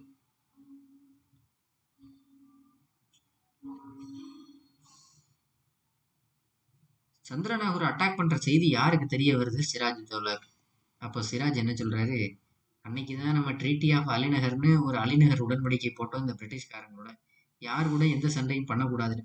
ஆனா இன்னைக்கு போய் ராபர்ட் கிளைவ் அட்டாக் பண்ணியிருக்காரு. இனிமேல இவங்களை விட்டு வச்சோம்னா நமக்கே இன்னைக்காவது ஒரு நாள் ஆபத்துக்கு வந்துருவாங்க. அதனால இனி விட்டு வைக்க கூடாது, நாம டைரக்டா போர் அறிவிச்சிடலாம் அப்படின்னு சிராஜ் வர்சஸ் ராபர்ட் கிளைவ் அப்படின்னு போர் தொடங்கிருச்சு. இந்த போர் தான் 1757ஆம் ஆண்டு பிளாசி அப்படிங்கிற இடத்துல நடந்தது. எக்ஸாக்டா அது எந்த லொகேஷன் அப்படின்னா, east of Bhagirathi river, Bhagirathi ஆற்றின் கிழக்கே நடந்தது. பாகிரதி ரிவருக்கு ஈஸ்ட்ல நடந்தது 1757ல. சரி, இப்போ சிராஜுத்தௌலா மன்னர், பயங்கரமான படைபலம் இருக்கு. எவ்வளவு பெரிய படைபலம் இருக்கு அப்படின்னா, சிராஜுத்தௌலாட்ட 50,000 படை வீரர்கள் இருக்காங்க இந்த போருக்கு. அதுபோக 40 பீரங்கி படைகள் இருக்கு, கெனான்ஸ், 40 கெனான்ஸ், 40 பீரங்கி படைகள் இருக்கு. 10 எலஃபன்ட் ஃபோர்ஸ், யானை படைகள் இருக்கு. இவ்வளவு பெரிய ஆர்மி யூனிட் வச்சிருக்கிறாரு சிராஜ். இந்த பக்கம் அப்படியே ராபர்ட் கிளைவ் சைடு வந்தா வெறும் 3000 சோல்ஜர்ஸ் தான் இருக்காங்க.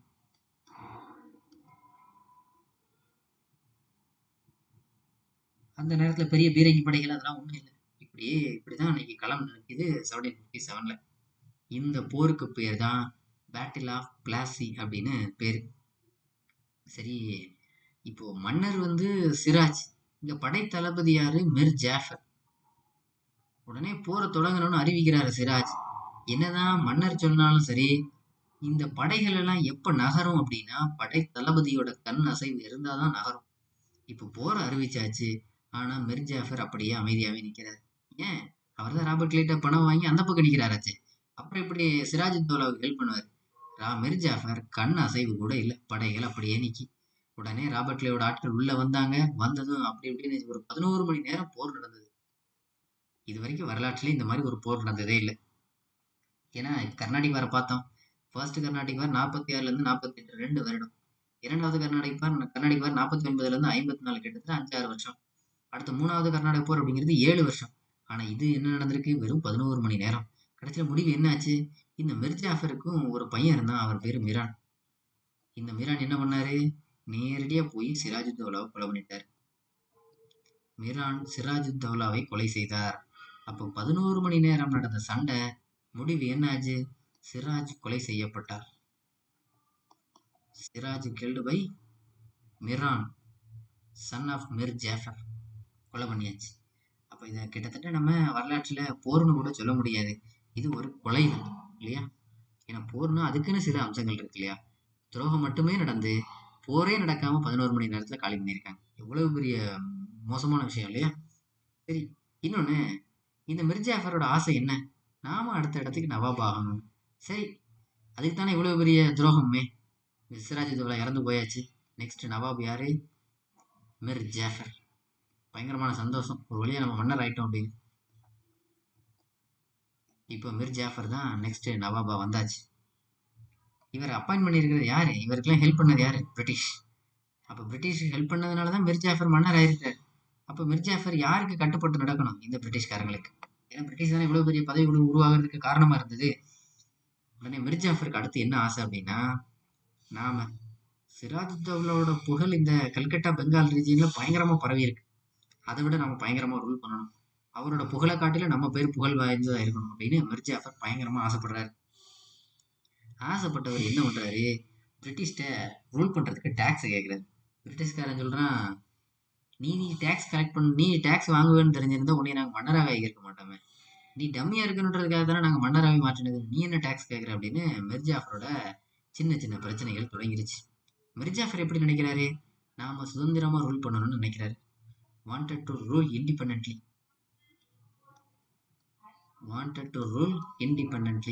சுதந்திரமாக ஆட்சியாள நினைத்தார். அது தப்புல, பிரிட்டிஷ்க்கு கீழே இருந்துட்டு சுதந்திரமா எப்படி வாழ்றது, சுதந்திரமாக ஆட்சியாள நினைத்தார் மிர் ஜாஃபர். ஆனா பிரிட்டிஷ் என்ன நினைச்சாங்க, நீ சுதந்திரமா ஆட்சி ஆளக்கூடாது, நீ எப்படி இருக்கணும், ஒரு பப்பட் மாதிரி தான், கை பொம்மை மாதிரி தான் இருக்கணும்னு அவங்க நினைச்சாங்க.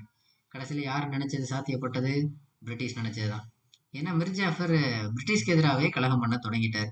உடனே மிர் ஜாஃபரோட பதவியை ராஜினாமா பண்ணியாச்சு, அதாவது பதவியை விட்டே தூக்கியாச்சு.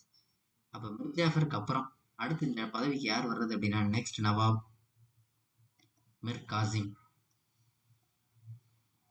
இந்த மிர் காசிம் யாரு அப்படின்னா, மிர் ஜாஃபரோட son in law of Mir Jafar. Mir ஜாஃபரோட மருமகன் தான் மிர் காசிம். இப்ப மிர் காசிம் பதவிக்கு வந்தாச்சு. இவர் பதவியேற்றதோட இந்த பேட்டில் ஆஃப் பிளாசி அப்படிங்கிறது முடிவுக்கு வருது. அப்ப பேட்டில் ஆஃப் பிளாசியோட முடிவுல யார் பெங்காலோட நவாபா இருந்தான்னு கேட்டா மிர் ஜாஃபர். சரியா? அப்ப முதல்ல யார் இருந்தது, சிராஜுத்தௌலா. அந்த இடத்துக்கு வந்தது யாரு, மிர் ஜாஃபர். அடுத்து அந்த இடத்துக்கு வந்திருக்கிறது யாரு, மிர் காசிம். அவர் யாரு, மிர் ஜாஃபரோட சன் இன் லா. இப்ப புரிஞ்சுதா?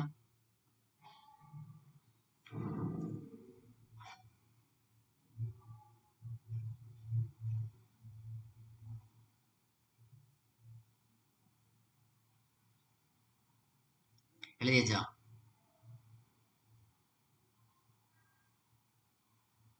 எழுதியாச்சா?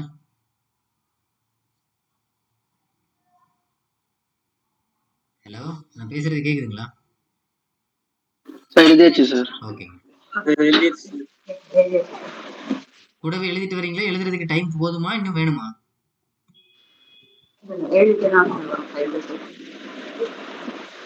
ஓ, இந்த இந்த பேட்டில் ஆஃப் பிளாசி எப்போ தொடங்கினது, 1757ல. சிராஜுக்கு அப்புறம் யார் வந்தது, மிர் ஜாஃபர்.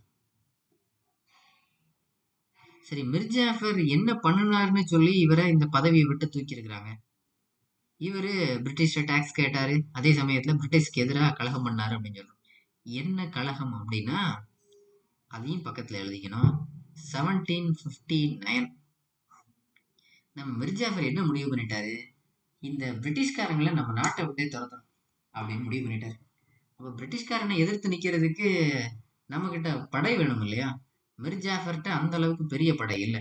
அதனால மிர் ஜாஃபர் என்ன முடிவு பண்ணிட்டாரு, பிரிட்டிஷ்க்கு இணையா ஒரு டீமோட நம்ம ஜாயின் பண்ணாதான் இந்த பிரிட்டிஷ்காரனை நம்ம இடத்துல இருந்து தவிர்க்க முடியும். அதனால மிர் ஜாஃபர் யார உதவிக்கு கூப்பிட்டாரு அப்படின்னா டச். இவங்க 2 பேரும் ஒரு பக்கம், எதிரில் நின்னது பிரிட்டிஷோட டீம். இந்த 1759ஆம் ஆண்டு நடந்த இந்த போருக்கு பேரு தான் நம்ம ஏற்கனவே அட்வென்ட் ஆஃப் யூரோப்பியன்ஸ்ல எழுதியிருப்போம், பேட்டில் ஆஃப் பெதேரா அல்லது பேட்டில் ஆஃப் சின்சுரா. ரெண்டும் ஒரே பேரத்தான், ஒரே இடத்தை தான் குறிக்குது, ஒரே போரை தான். பெதேரா போர், பெதேரா அல்லது சின்சுரா போர். இந்த போரோட முடிவு என்னாச்சு, பிரிட்டிஷ்காரங்களை ஒருத்தர் எதிர்த்தாலே தோற்கடிச்சு அந்த இடத்தை கைப்பற்றிடுவாங்க. இப்ப 2 பேரும் மோதுறாங்க. கடைசியில என்னாச்சு, இந்த மிர் ஜாஃபரும் டச்சோட டீமுக்கும் தோல்வி நடந்தது, பிரிட்டிஷ்க்கு பயங்கரமான வெற்றி. அதனாலதான் மிர் ஜாஃபர் அந்த இடத்துல இருந்து தூக்கிட்டு மிர் காசிம் இப்ப அந்த இடத்துல வச்சிருக்கிறாங்க. ஓகேவா? இது 1759ல நடந்தது, பேட்டில் ஆஃப் பெதேரா அல்லது பேட்டில் ஆஃப் சின்சுரா. இப்போ பெங்காலோட நவாபா இருக்கிறது யாரு, மிர் காசிம். இங்க இருந்து அடுத்து ஒரு போர் தொடங்குது, அதுதான் battle of Buxar. Battle of Buxar, தமிழ்ல பக்சர் போர். இது நடந்தது 1764ஆம் ஆண்டு. இப்போ இந்த பக்சர் போர் நடக்கிறதுக்கு என்ன காரணம்? இப்போ வரைக்கும் நம்ம கடைசியா பார்த்திருக்கிறது பெங்காலோட நவாப் யாரு அப்படின்னா மிர் காசிம்.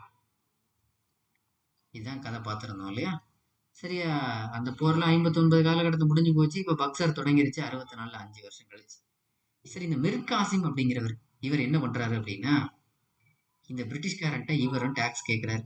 ஏன்னா இவரும் நல்லா சுதந்திரமா ரூல் பண்ணணும்னு நினைச்சாரு. ஆனா பிரிட்டிஷ்காரன் அதெல்லாம் விடுறது இல்லை. அப்போ இவர் என்ன முடிவு பண்ணிட்டாரு, இந்த பிரிட்டிஷ்காரன் பக்கத்துலேயே நம்மளுடைய ஹெட் குவார்டர் இருக்கவே கூடாது.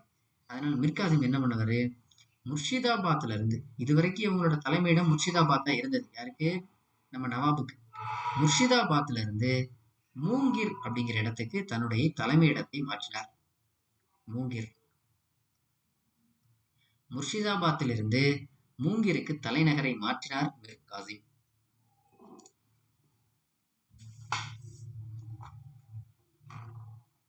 இப்போ முர்ஷிதாபாத்ல இருந்து மூங்கிருக்கு மாத்தியாச்சு. இப்போ அந்த டாக்ஸ் சிஸ்டத்துக்கு ஒரு பேர் என்ன இருக்கு அப்படின்னா, அங்க தஸ்தக் அப்படின்னு பேர். தஸ்தக் அப்படின்றது என்னன்னா ஒரு பாஸ் சிஸ்டம் மாதிரி. அதாவது இப்போ நாம கோயம்புத்தூர்ல இருக்கிறோம், இங்க இருந்து ஒரு மதுரைக்கு நம்ம ஒரு பொருளை அனுப்பணும் அப்படின்னா அதுக்கு ஒரு பாஸ் இருக்கு. அந்த பாஸ் கொடுத்தாச்சு அப்படின்னா 100 ரூபாய் வரி இருக்கிற இடத்துல நாம 50 ரூபாய் பே பண்ணதான் போதும். அந்த மாதிரி ஒரு பாஸ். இது பிரிட்டிஷ்காரங்களுக்கும் இந்த தஸ்தக் அப்படிங்கிற இந்த பாஸை கொடுத்துருக்குறாங்க. ஆனா பிரிட்டிஷ்காரங்களுக்கு எவ்வளவுனா ரொம்ப மினிமமான ஒரு காஸ்ட், இல்லைன்னா சில இடத்துல இல்லவே இல்லை சில பொருளுக்கெல்லாம் அப்படிங்கிற மாதிரி தான். இந்த தஸ்தக் கையில இருந்தாலே போதும், பொருள் தாராளமா ஒரு இடத்துல இருந்து இன்னொரு இடத்துக்கு கொண்டு போகலாம் அப்படிங்கிற மாதிரி. இதை பிரிட்டிஷ்காரன் என்ன பண்றான், நம்ம இந்தியாவிலே இருக்கக்கூடிய தொழிலதிபர்கள்லாம் இருப்பாங்க இல்லையா, அவங்களோட பொருளை கொண்டு போறான். அதுக்கு இவனோட பாஸை பயன்படுத்திக்கிறான். அப்போ பாஸ் சிஸ்டத்தை மிஸ்யூஸ் பண்றாங்க பிரிட்டிஷ்காரங்க. இந்த தஸ்தக்கை மிஸ்யூஸ் பண்றது யாரு? பிரிட்டிஷ். அப்போ மிஸ்யூஸ் பண்ணிட்டா மன்னருக்கு எப்படி வரி போகும்? அப்போ வரி போறதே இல்லை. அதனால மிர் காசிமால சரியா ரூல் பண்ணவும் முடியல. உடனே மிர் காசிம் பார்த்துட்டே இருக்காரு, மேலும் மேலும் நமக்கு பிரச்சனையா தான் இருக்குது இந்த பிரிட்டிஷால. அப்போ ஒரு வழி என்ன, இந்த பிரிட்டிஷை காலி பண்றதுதான் சரி அப்படின்னு மிர் காசிமுக்கு சிந்தனை வருது. ஏன்னா சரியான வரி வரமாட்டேது, வரி வந்தா தான் ஆட்சி பண்ண முடியும். அவருக்கு பயங்கரமான கோவம். அப்போ ஒரே வழி என்ன, நாம ஒரு பெரிய டீமை ஃபார்ம் பண்ணி இந்த பிரிட்டிஷ் எதிர்க்கணும். உடனே மிர் காசிம் இவர் தான் அழைப்பு கொடுக்குறாரு. இவர் கூட யாரெல்லாம் வர்றது அப்படின்னா, சுஜா உத் தௌலா, சுஜா உத் தௌலா, தௌலா அப்படிங்கிறவர், சுஜா உத் தௌலா. இவர் கூட இன்னொருத்தர் ஷா ஆலம் டூ, தமிழ்ல இரண்டாம் ஷா ஆலம், இரண்டாம் ஷா ஆலம். இந்த ஷா ஆலம் அப்படிங்கிறவர், இரண்டாம் ஷா ஆலம் அப்படிங்கிறவர், இவரும் ஒரு முகலாய அரசர். இவர் யார் அப்படின்னா, சுஜாவுத் தௌலா அவாத் அப்படிங்கிற இடத்தோட ஒரு அரசர். இவங்க 2 பேரையும் மிர் காசிம் தன்னோட டீம்ல சேர்த்துட்டார். 3 பேருமா சேர்ந்து யார் எதிர்க்க போறாங்க? பிரிட்டிஷ். அப்போ ஒரு ஆள் இருந்தாலே பிரிட்டிஷ்கள் ஆகும், 3 பேர் மாட்டிருக்காங்க. பிரிட்டிஷ்க்கு ரொம்ப வசதியா போச்சு. கடைசியில முடிவு என்ன ஆச்சு, இங்க போர் நடந்துட்டு இருக்குது 1764. அதுதான் பேட்டில் ஆஃப் பக்சர். சரி, இந்த போர் தொடங்கி நடந்துட்டு இருக்கு. போர் நடந்துட்டு இருக்கும் போதே மிர் காசிம் இங்க இருந்து மறைமுகமா தப்பிச்சு ஓடிட்டார். கடைசியில போருக்கு கூப்பிட்ட 2 பேர் இருக்காங்களே, இவங்க 2 பேர் தான் மாட்டினாங்க. மிர் காசிம் தப்பி ஓடிட்டாரு. சுஜா உத் தௌலாவும் ஷா ஆலம் டூவும் மாட்டிட்டாங்க பிரிட்டிஷ்ட. இந்த காலகட்டத்தில் பிரிட்டிஷோட ஆர்மி யூனிட்டை வழி நடத்தினது யாரு அப்படின்னா, கேப்டனா இருந்தவர் ஹெக்டர் முன்ரோ. ஹெக்டர் முன்ரோ இவர் தான் கேப்டனா இருந்தது. சரி, கடைசியில முடிவு என்னாச்சு, பிரிட்டிஷ் ஜெயிச்சாச்சு. சுஜா உத் தௌலா ஷா ஆலம் டூ பயங்கரமான தோல்வி. வெற்றி பிரிட்டிஷ்க்கு தான் இந்த முறையும். போர்லையும் ஜெயிச்சது யாரு? பிரிட்டிஷோட சைடு தான். சரி, இப்போ ஜெயிச்சு முடிச்சாச்சு. அப்போ பிரிட்டிஷ் என்ன முடிவு பண்ணிட்டாங்கன்னா, சரி எல்லாரும் தோத்தாச்சு நீங்க எல்லாம், அதனால உங்களோட இடத்தெல்லாம் எனக்கு எழுதி கொடுத்துருங்க அப்படின்னு பெங்கால், பீகார், ஒரிசா இதெல்லாம் இனிமே யாரோட கட்டுப்பாட்டுல வருது? அண்டர் பிரிட்டிஷ், ஆங்கிலேயரோட கட்டுப்பாட்டுக்குள்ள வந்துருச்சு. இது ஒரு பக்கம். இப்போ இதெல்லாம் எங்க கட்டுப்பாடு அப்படின்னு சொன்னா போதுமா, அதுக்கு ஒரு ஒப்பந்தம் போடணும் இல்லையா? 1765 போடப்பட்ட ஒப்பந்தம் தான் treaty of Allahabad. Treaty of Allahabad. Allahabad உடன்படிக்கை போடப்பட்டது 1765. அதில் சுஜாவுதௌலா, ஷா ஆலம் எல்லாம் கையெழுத்து போட்டாச்சு. சரி, கையெழுத்து போட்டு இந்த ஒப்பந்தம் முடிவாயிடுச்சு. இனிமே பெங்கால், பீகார், ஒரிசா எல்லாம் எங்களுக்கு தான். எங்களுக்கு அப்படின்னா இதுல என்ன அர்த்தம்? இனிமே வரி வசூலிக்கக்கூடிய அதிகாரம் எங்களுக்கு. அந்த வரி வசூலிக்கக்கூடிய அதிகாரத்துக்கு பேர் தான் திவானி உரிமை. திவானி உரிமை அப்படின்னா வரி வசூலிக்கிறதுக்கான அதிகாரம். இந்த திவானி ரைட்ஸ் இனிமே யாரு கையில போகுது? கம்ப்ளீட்டா பிரிட்டிஷோட கையில போகுது. அப்போ திவானியை கலெக்ட் பண்றதுக்கு 2 பேரை நியமிக்கிறாங்க பிரிட்டிஷ்காரங்க. ஒன்னு ஷித்தோப் ராய், இன்னொன்னு முகமது ரிசா கான். முகமது ரஸா கான் 2 பேரை நியமிச்சாச்சு பிரிட்டிஷ்காரங்க. சரி, இது சரியானதா? வரி வசூலிக்கிறதுக்கான அதிகாரத்தை ஆங்கிலேயர் வாங்குறது சரியானதா அப்படின்னா, இப்போ நம்ம தமிழ்நாடு இருக்குது. ஐயா முதலமைச்சரா ஸ்டாலின் இருக்கிறார். அவரு ஜெயிச்சு அவர் தான் மெஜாரிட்டி பார்ட்டியா வின் பண்ணி அவர் சிஎம் இருக்கிறார். இன்னொரு பக்கம் எதிர்த்து நிற்கிறது யாரு? ஐயா எடப்பாடி பழனிசாமி அப்படிங்கிறவர். அதான் ஐயா இபிஎஸ். இப்போ நம்ம என்ன சொல்றோம் அப்படின்னா, இவர் அதிகமாக ஓட்டு வாங்கி ஜெயிச்சிருக்கிறார். அவருக்கு அடுத்தபடி யார் இருக்கிறது? ஐயா இபிஎஸ். அப்போ நாம எல்லாம் என்ன சொல்றோம்னா, ஐயா ஸ்டாலினுக்கு மக்களுக்கு தேவையான சட்டம் போடுறது, திட்டங்கள் உருவாக்குறது எல்லாம் அவர் பண்ணட்டும்.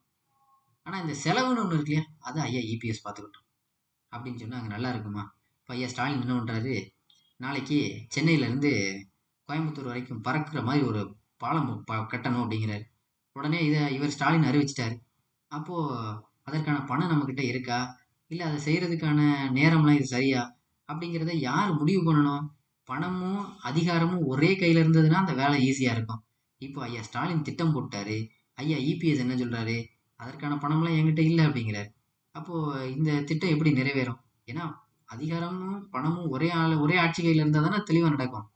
அந்த மாதிரி தான் பெங்கால்ல என்ன ஆயிடுச்சு, மன்னர்கள், நம்ம மன்னர்கள் இருக்காங்களே, இந்திய மன்னர்கள் நவாபா இருக்கிறாங்கல்ல, அந்த கிங்கோட வேலை என்ன அப்படின்னா மக்களுக்கு சட்ட திட்டங்களை விதிக்கிறது. மற்றபடி டேக்ஸை கலெக்ட் பண்றது யார் அப்படின்னா பிரிட்டிஷ். டேக்ஸ் எவ்வளவு வருதோ அதுக்கு தகுந்த மாதிரி தானே ரூல் பண்ண முடியும். ஆனால் டேக்ஸ் யார் கையில வருது? பிரிட்டிஷ். பிரிட்டிஷ்காரன் என்ன நினைக்கிறான், மக்கள் செத்தாலும் சரி நமக்கு என்ன, நாம வரி வாங்குவோம். ஏன்னா அவனுக்கு பொறுப்பே கிடையாது. ஆனா மன்னர் என்ன நினைக்கிறாரு, மன்னரோட வேலை என்னவா இருக்கணும்? இப்ப ஆட்சி நடக்குதுன்னா ஐயாவோட ஸ்டாலினோட நினைப்பு என்னவா இருக்கணும்? மக்கள் நிம்மதியா இருக்கணும் அப்படிங்கிறதான். ஆனா மன்னருக்கு இப்போ வரி வசூலிக்கக்கூடிய அதிகாரமும் எதுவுமே கிடையாது. அப்போ மன்னர் மக்கள் நிம்மதியா இருக்கணும்னு நினைக்கிறாரு. அவர்கிட்ட அதிகாரம் இருக்கு, அதாவது பொறுப்பு இருக்கு, ஆனா அதிகாரம் இல்லை. அதிகாரம்லாம் யார் கையில இருக்கு? பிரிட்டிஷ்காரன். ஆனா அவனுக்கு பொறுப்பே கிடையாது. அதாவது மன்னருக்கு பொறுப்பு இருக்கு மக்களை பார்க்கணும்னு, ஆனா அதிகார ரீதியா அவரால் ஒண்ணுமே பண்ண முடியல. ஆனா பிரிட்டிஷ்காரனுக்கு பொறுப்பே கிடையாது, அதிகார ரீதியா நிறைய வரி வசூலிக்கலாம். இப்படின்னு 2 ஃபார்ம் ஆஃப் ஒரு கவர்மெண்ட் இருக்கு. இதுக்கு பேர் தான் டுயல் கவர்மெண்ட், இரட்டை ஆட்சி முறை. இதை கொண்டு வந்ததுதான் ராபர்ட் கிளைவ். இரட்டை ஆட்சி முறையை அறிமுகப்படுத்தியவர் ராபர்ட் கிளைவ். இது எவ்வளவு தேவையில்லாத ஒரு தவறான ஒரு விஷயம் இல்லையா? இதைதான் கொண்டு வந்திருந்தார் ராபர்ட் கிளைவ். இதன் கீழே மக்கள் ரொம்பவே கஷ்டப்பட்டாங்க. சரி, எப்படியோ 1765 ட்ரீட்டி ஆஃப் அலகாபாத் போலமா இது எல்லாம் முடிவுக்கு வந்துருச்சு. ஓகேவா, புரிஞ்சுதா? அப்போ நம்ம முதல்ல தொடங்கும் போது சொல்லியிருந்தோம், கர்நாடிக் வார் கொண்டு வந்ததோட நோக்கம் என்ன? சுப்ரிமசியை யாருன்னு காட்டுறதுக்காக. பிரிட்டிஷா பிரெஞ்சானு. அடுத்து பேட்டில் ஆஃப் பிளாசி நடந்தது. அதுல நம்ம மன்னரான சிராஜுத்தௌலாவே தோற்கடிச்சாச்சு யாரு? பிரிட்டிஷ். அதுதான் அவங்களோட ஃபவுண்டேஷன். இப்போ பேட்டில் ஆஃப் பக்சர் என்ன? இப்போ பெங்கால்ல வரி வசூலிக்கிற அளவுக்கு பிரிட்டிஷ்காரங்க வந்துட்டாங்க. அப்போ இனிமே என்ன, இந்த பெங்காலோட மாஸ்டரே நாங்க தான் அப்படின்னு நிரூபிச்சாச்சு. இப்படின்னு கர்நாடிக், பிளாசி, பக்சர்னு எல்லாம் முடிஞ்சிச்சு. பிரிட்டிஷ்க்கு பயங்கரமான தைரியம். இனியும் இந்த இந்தியாவில் நம்மளை எதிர்க்கிறதுக்கு யாராவது இருக்காங்களா அப்படின்னு யோசிக்கும் போதுதான் ஒரு சமஸ்தானம் இருக்குது, மைசூர். அப்போ உடனடியாக நம்மளுடைய அடுத்த டார்கெட் மைசூர். அதனால தான் அடுத்து தொடங்கக்கூடிய போர் ஆங்கிலோ மைசூர் வார். மொத்தம் 4 வார் நடந்தது.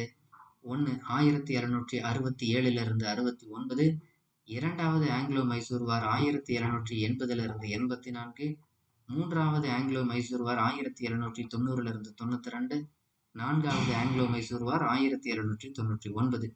அப்போ பிரிட்டிஷோட அடுத்த டார்கெட் யாரு? மைசூர். சரி, மைசூர் அப்படிங்கிற சமஸ்தானம் எப்போ உருவானது அப்படின்னா 1336 இருந்து தொடங்கப்பட்ட மிகப்பெரிய சாம்ராஜ்யமான விஜயநகர பேரரசு, விஜயநகர எம்பையர். இந்த விஜயநகர பேரரசோட ஆட்சி, விஜயநகர பேரரசின் கீழே மொத்தம் 4 மரபுகள் இருந்தது. இதில் நம்ம பாளையக்காரலே பார்த்துருக்கோம் சங்கம சாளுவ துளுவனு. அந்த துளுவ மரபின் வீழ்ச்சி நடந்தது 1565ஆம் ஆண்டு தலைக்கோட்டா பேட்டில், தமிழ்ல தலைக்கோட்டை போர். இந்த தலைக்கோட்டை போர் அப்படிங்கிறது விஜயநகர பேரரசுக்கு மிகப்பெரிய வீழ்ச்சியை கொடுத்தது. ஏன்னா இந்த போர் அப்படிங்கிறது யாருக்கு நடந்தது? விஜயநகர பேரரசு versus டெக்கான் சுல்தான், தமிழ்ல தக்கான சுல்தானியர்கள்.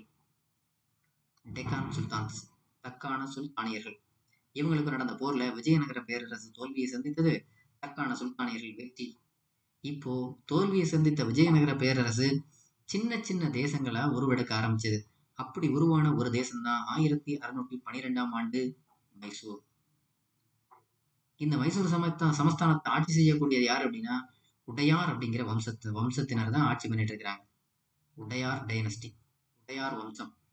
கிருஷ்ண உடையார் ராஜா 1, 2, 3ன்னு ஒவ்வொருத்தரா ரூல் பண்ணிட்டு இருக்கிறாங்க.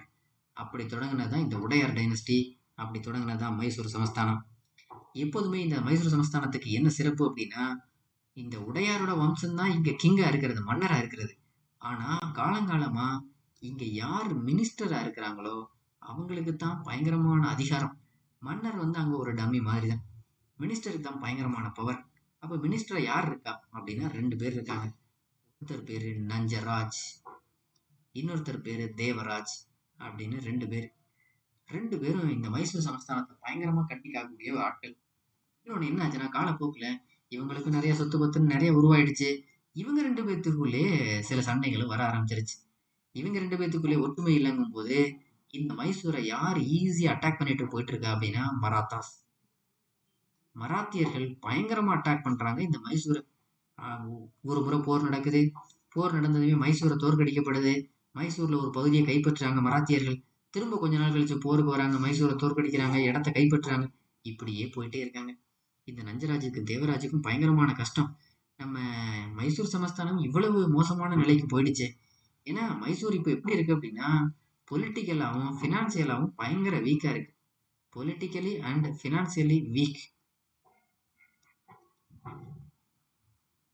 ரொம்ப பலவீனமா இருக்கு. பொருளாதார ரீதியாகவும் அரசியல் ரீதியாகவும் மைசூர் சமஸ்தானம் மிக பலவீனமாக உள்ளது.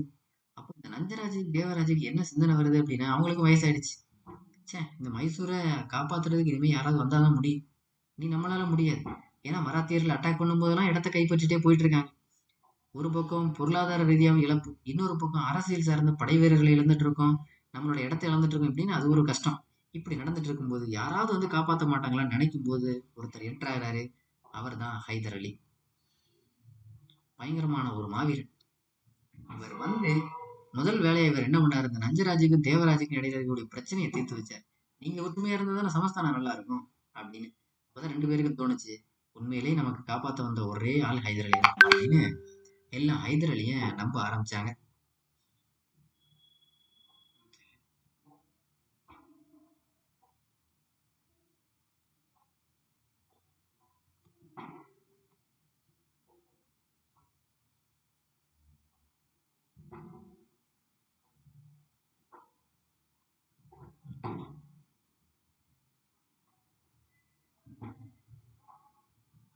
சரி, இப்ப எல்லாம் ஹைதர் அலி மேல பயங்கரமான நம்பிக்கையில் இருக்கக்கூடிய காலகட்டம். சரி, ஹைதர் அலி மைசூர் சமஸ்தானத்துக்கு கிடைச்ச ஒரு வரப்பிரசாதம். இந்த ஹைதர் அலி, அதாவது மைசூருக்கும் யாருக்கும் பிரச்சனை நடந்துட்டு இருக்குன்னு சொன்னா மராத்தியர்களுக்கு. அப்போ மராத்தா சார்பா அவ்வளவு பெரிய ஆர்மியை வச்சிட்டு இருக்கிறது யார் அப்படின்னா மாதவ் ராவோ. இவரும் பயங்கரமான ஒரு மாவீரன். இப்ப என்ன ஆயிடுச்சு அப்படின்னா இந்த மாதவ் ராவோவுக்கும் ஹைதர் அலிக்கும், அதாவது மைசூருக்கும் சண்டை நடந்துட்டே இருக்கு.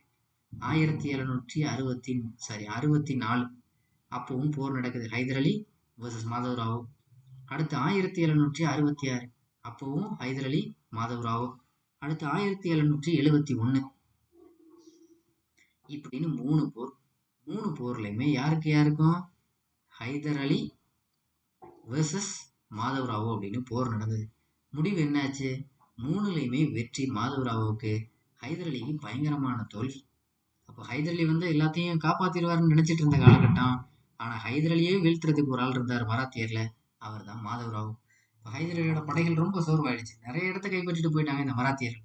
ஹைதர் அலிக்கு என்ன பண்றதுன்னே தெரியல. நாம இவ்வளவு பெரிய ஆளா இருந்தாலும் நிறைய தோத்துட்டே இருக்கோமே. இதுக்கு விதியே ஒரு எண்ட் கார்டு போட்டது. மாதவ் ராவோ 1772 இறந்து போயிட்டார். அப்போதான் ஹைதர் அலிக்கு ஒரு பெருமூச்சு கிடைச்சது. அதற்கு அப்புறம் 1774 இருந்து 1776 வரைக்கும் இது வரைக்கும் எந்த இடமெல்லாம் இழந்திருக்காங்களோ மைசூர் சமஸ்தானம் அவ்வளவையும் கைப்பற்றியாச்சு.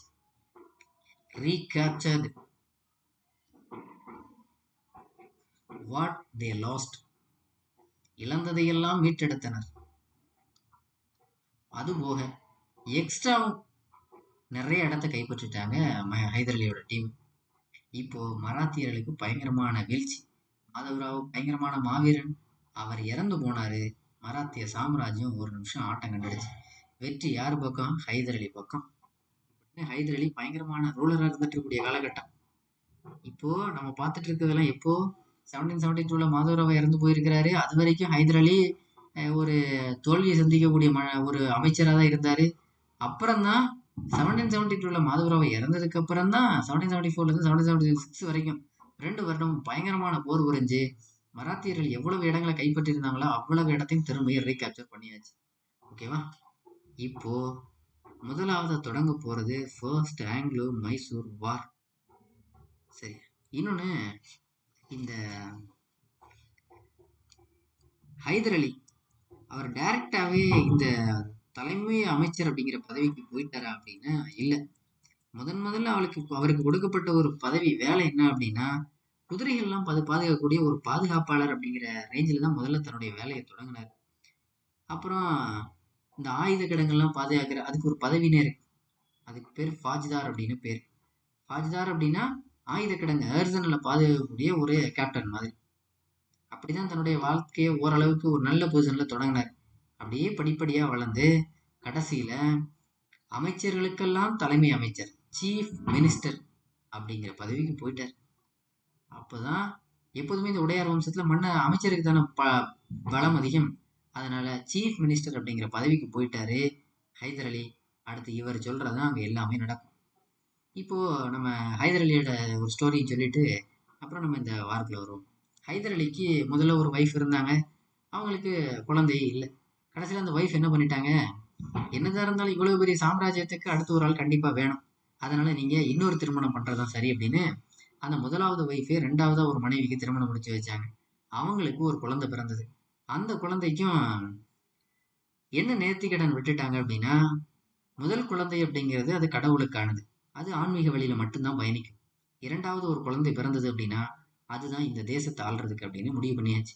முதலாவது ஒரு குழந்தை பிறந்தது, அதையும் ஆன்மீக ரீதியா ஜஸ்ட் அந்த குழந்தைக்கு ஓட்டப்பந்தயத்துல கூட கலந்து விட மாட்டாங்க, அந்த அளவுக்கு மென்மையா வளர்த்துட்டு இருந்தாங்க. ரெண்டாவது ஒரு குழந்தை பிறக்கும் நினைச்சிட்டு இருந்தாங்க, அது பிறக்கவே இல்லை. இப்ப முதல் குழந்தையும் ரொம்ப ஆன்மீக ரீதியா சாஃப்டான ஒரு ஆளை வளர்த்துட்டு இருக்காங்க. அதுக்கு ஆயுதம்னா என்னன்னு கூட தெரியாது, அப்படி வளர்த்துட்டு இருக்கக்கூடிய காலகட்டம். அந்த பையனோட பேரு தான் திப்பு சுல்தான். ஹைதர் அலியோட பையன் பேரு திப்பு சுல்தான். திப்பு சுல்தான். இந்த திப்பு சுல்தானை பிரிட்டிஷ்காரன் எப்படி கூப்பிடுவோம் அப்படின்னா Tipu Sahib. Britishers called him as Tipu Sahib. ஆங்கிலேயர்கள் திப்பு சாஹிப் என்று அழைப்பார்கள், மாவீரன். இப்படின்னு ஹைதர் அலிக்கு ஒரு பையன் இருந்தாரு, திப்பு சுல்தான். சரி, இப்போ பிரிட்டிஷ்க்கும் நம்ம மைசூர் சமஸ்தானத்துக்கும் போர் தொடங்குது. எதனால? பிரிட்டிஷ் எல்லா இடத்தையும் தோற்கடிச்சாச்சு, அடுத்த தோற்கடிக்கணும்னு யார் நினைச்சிட்டு இருக்காங்க? இந்த மைசூர். அப்படி ஃபர்ஸ்ட் தொடங்குறது தான் ஆங்கிலோ மைசூர் வார் 1.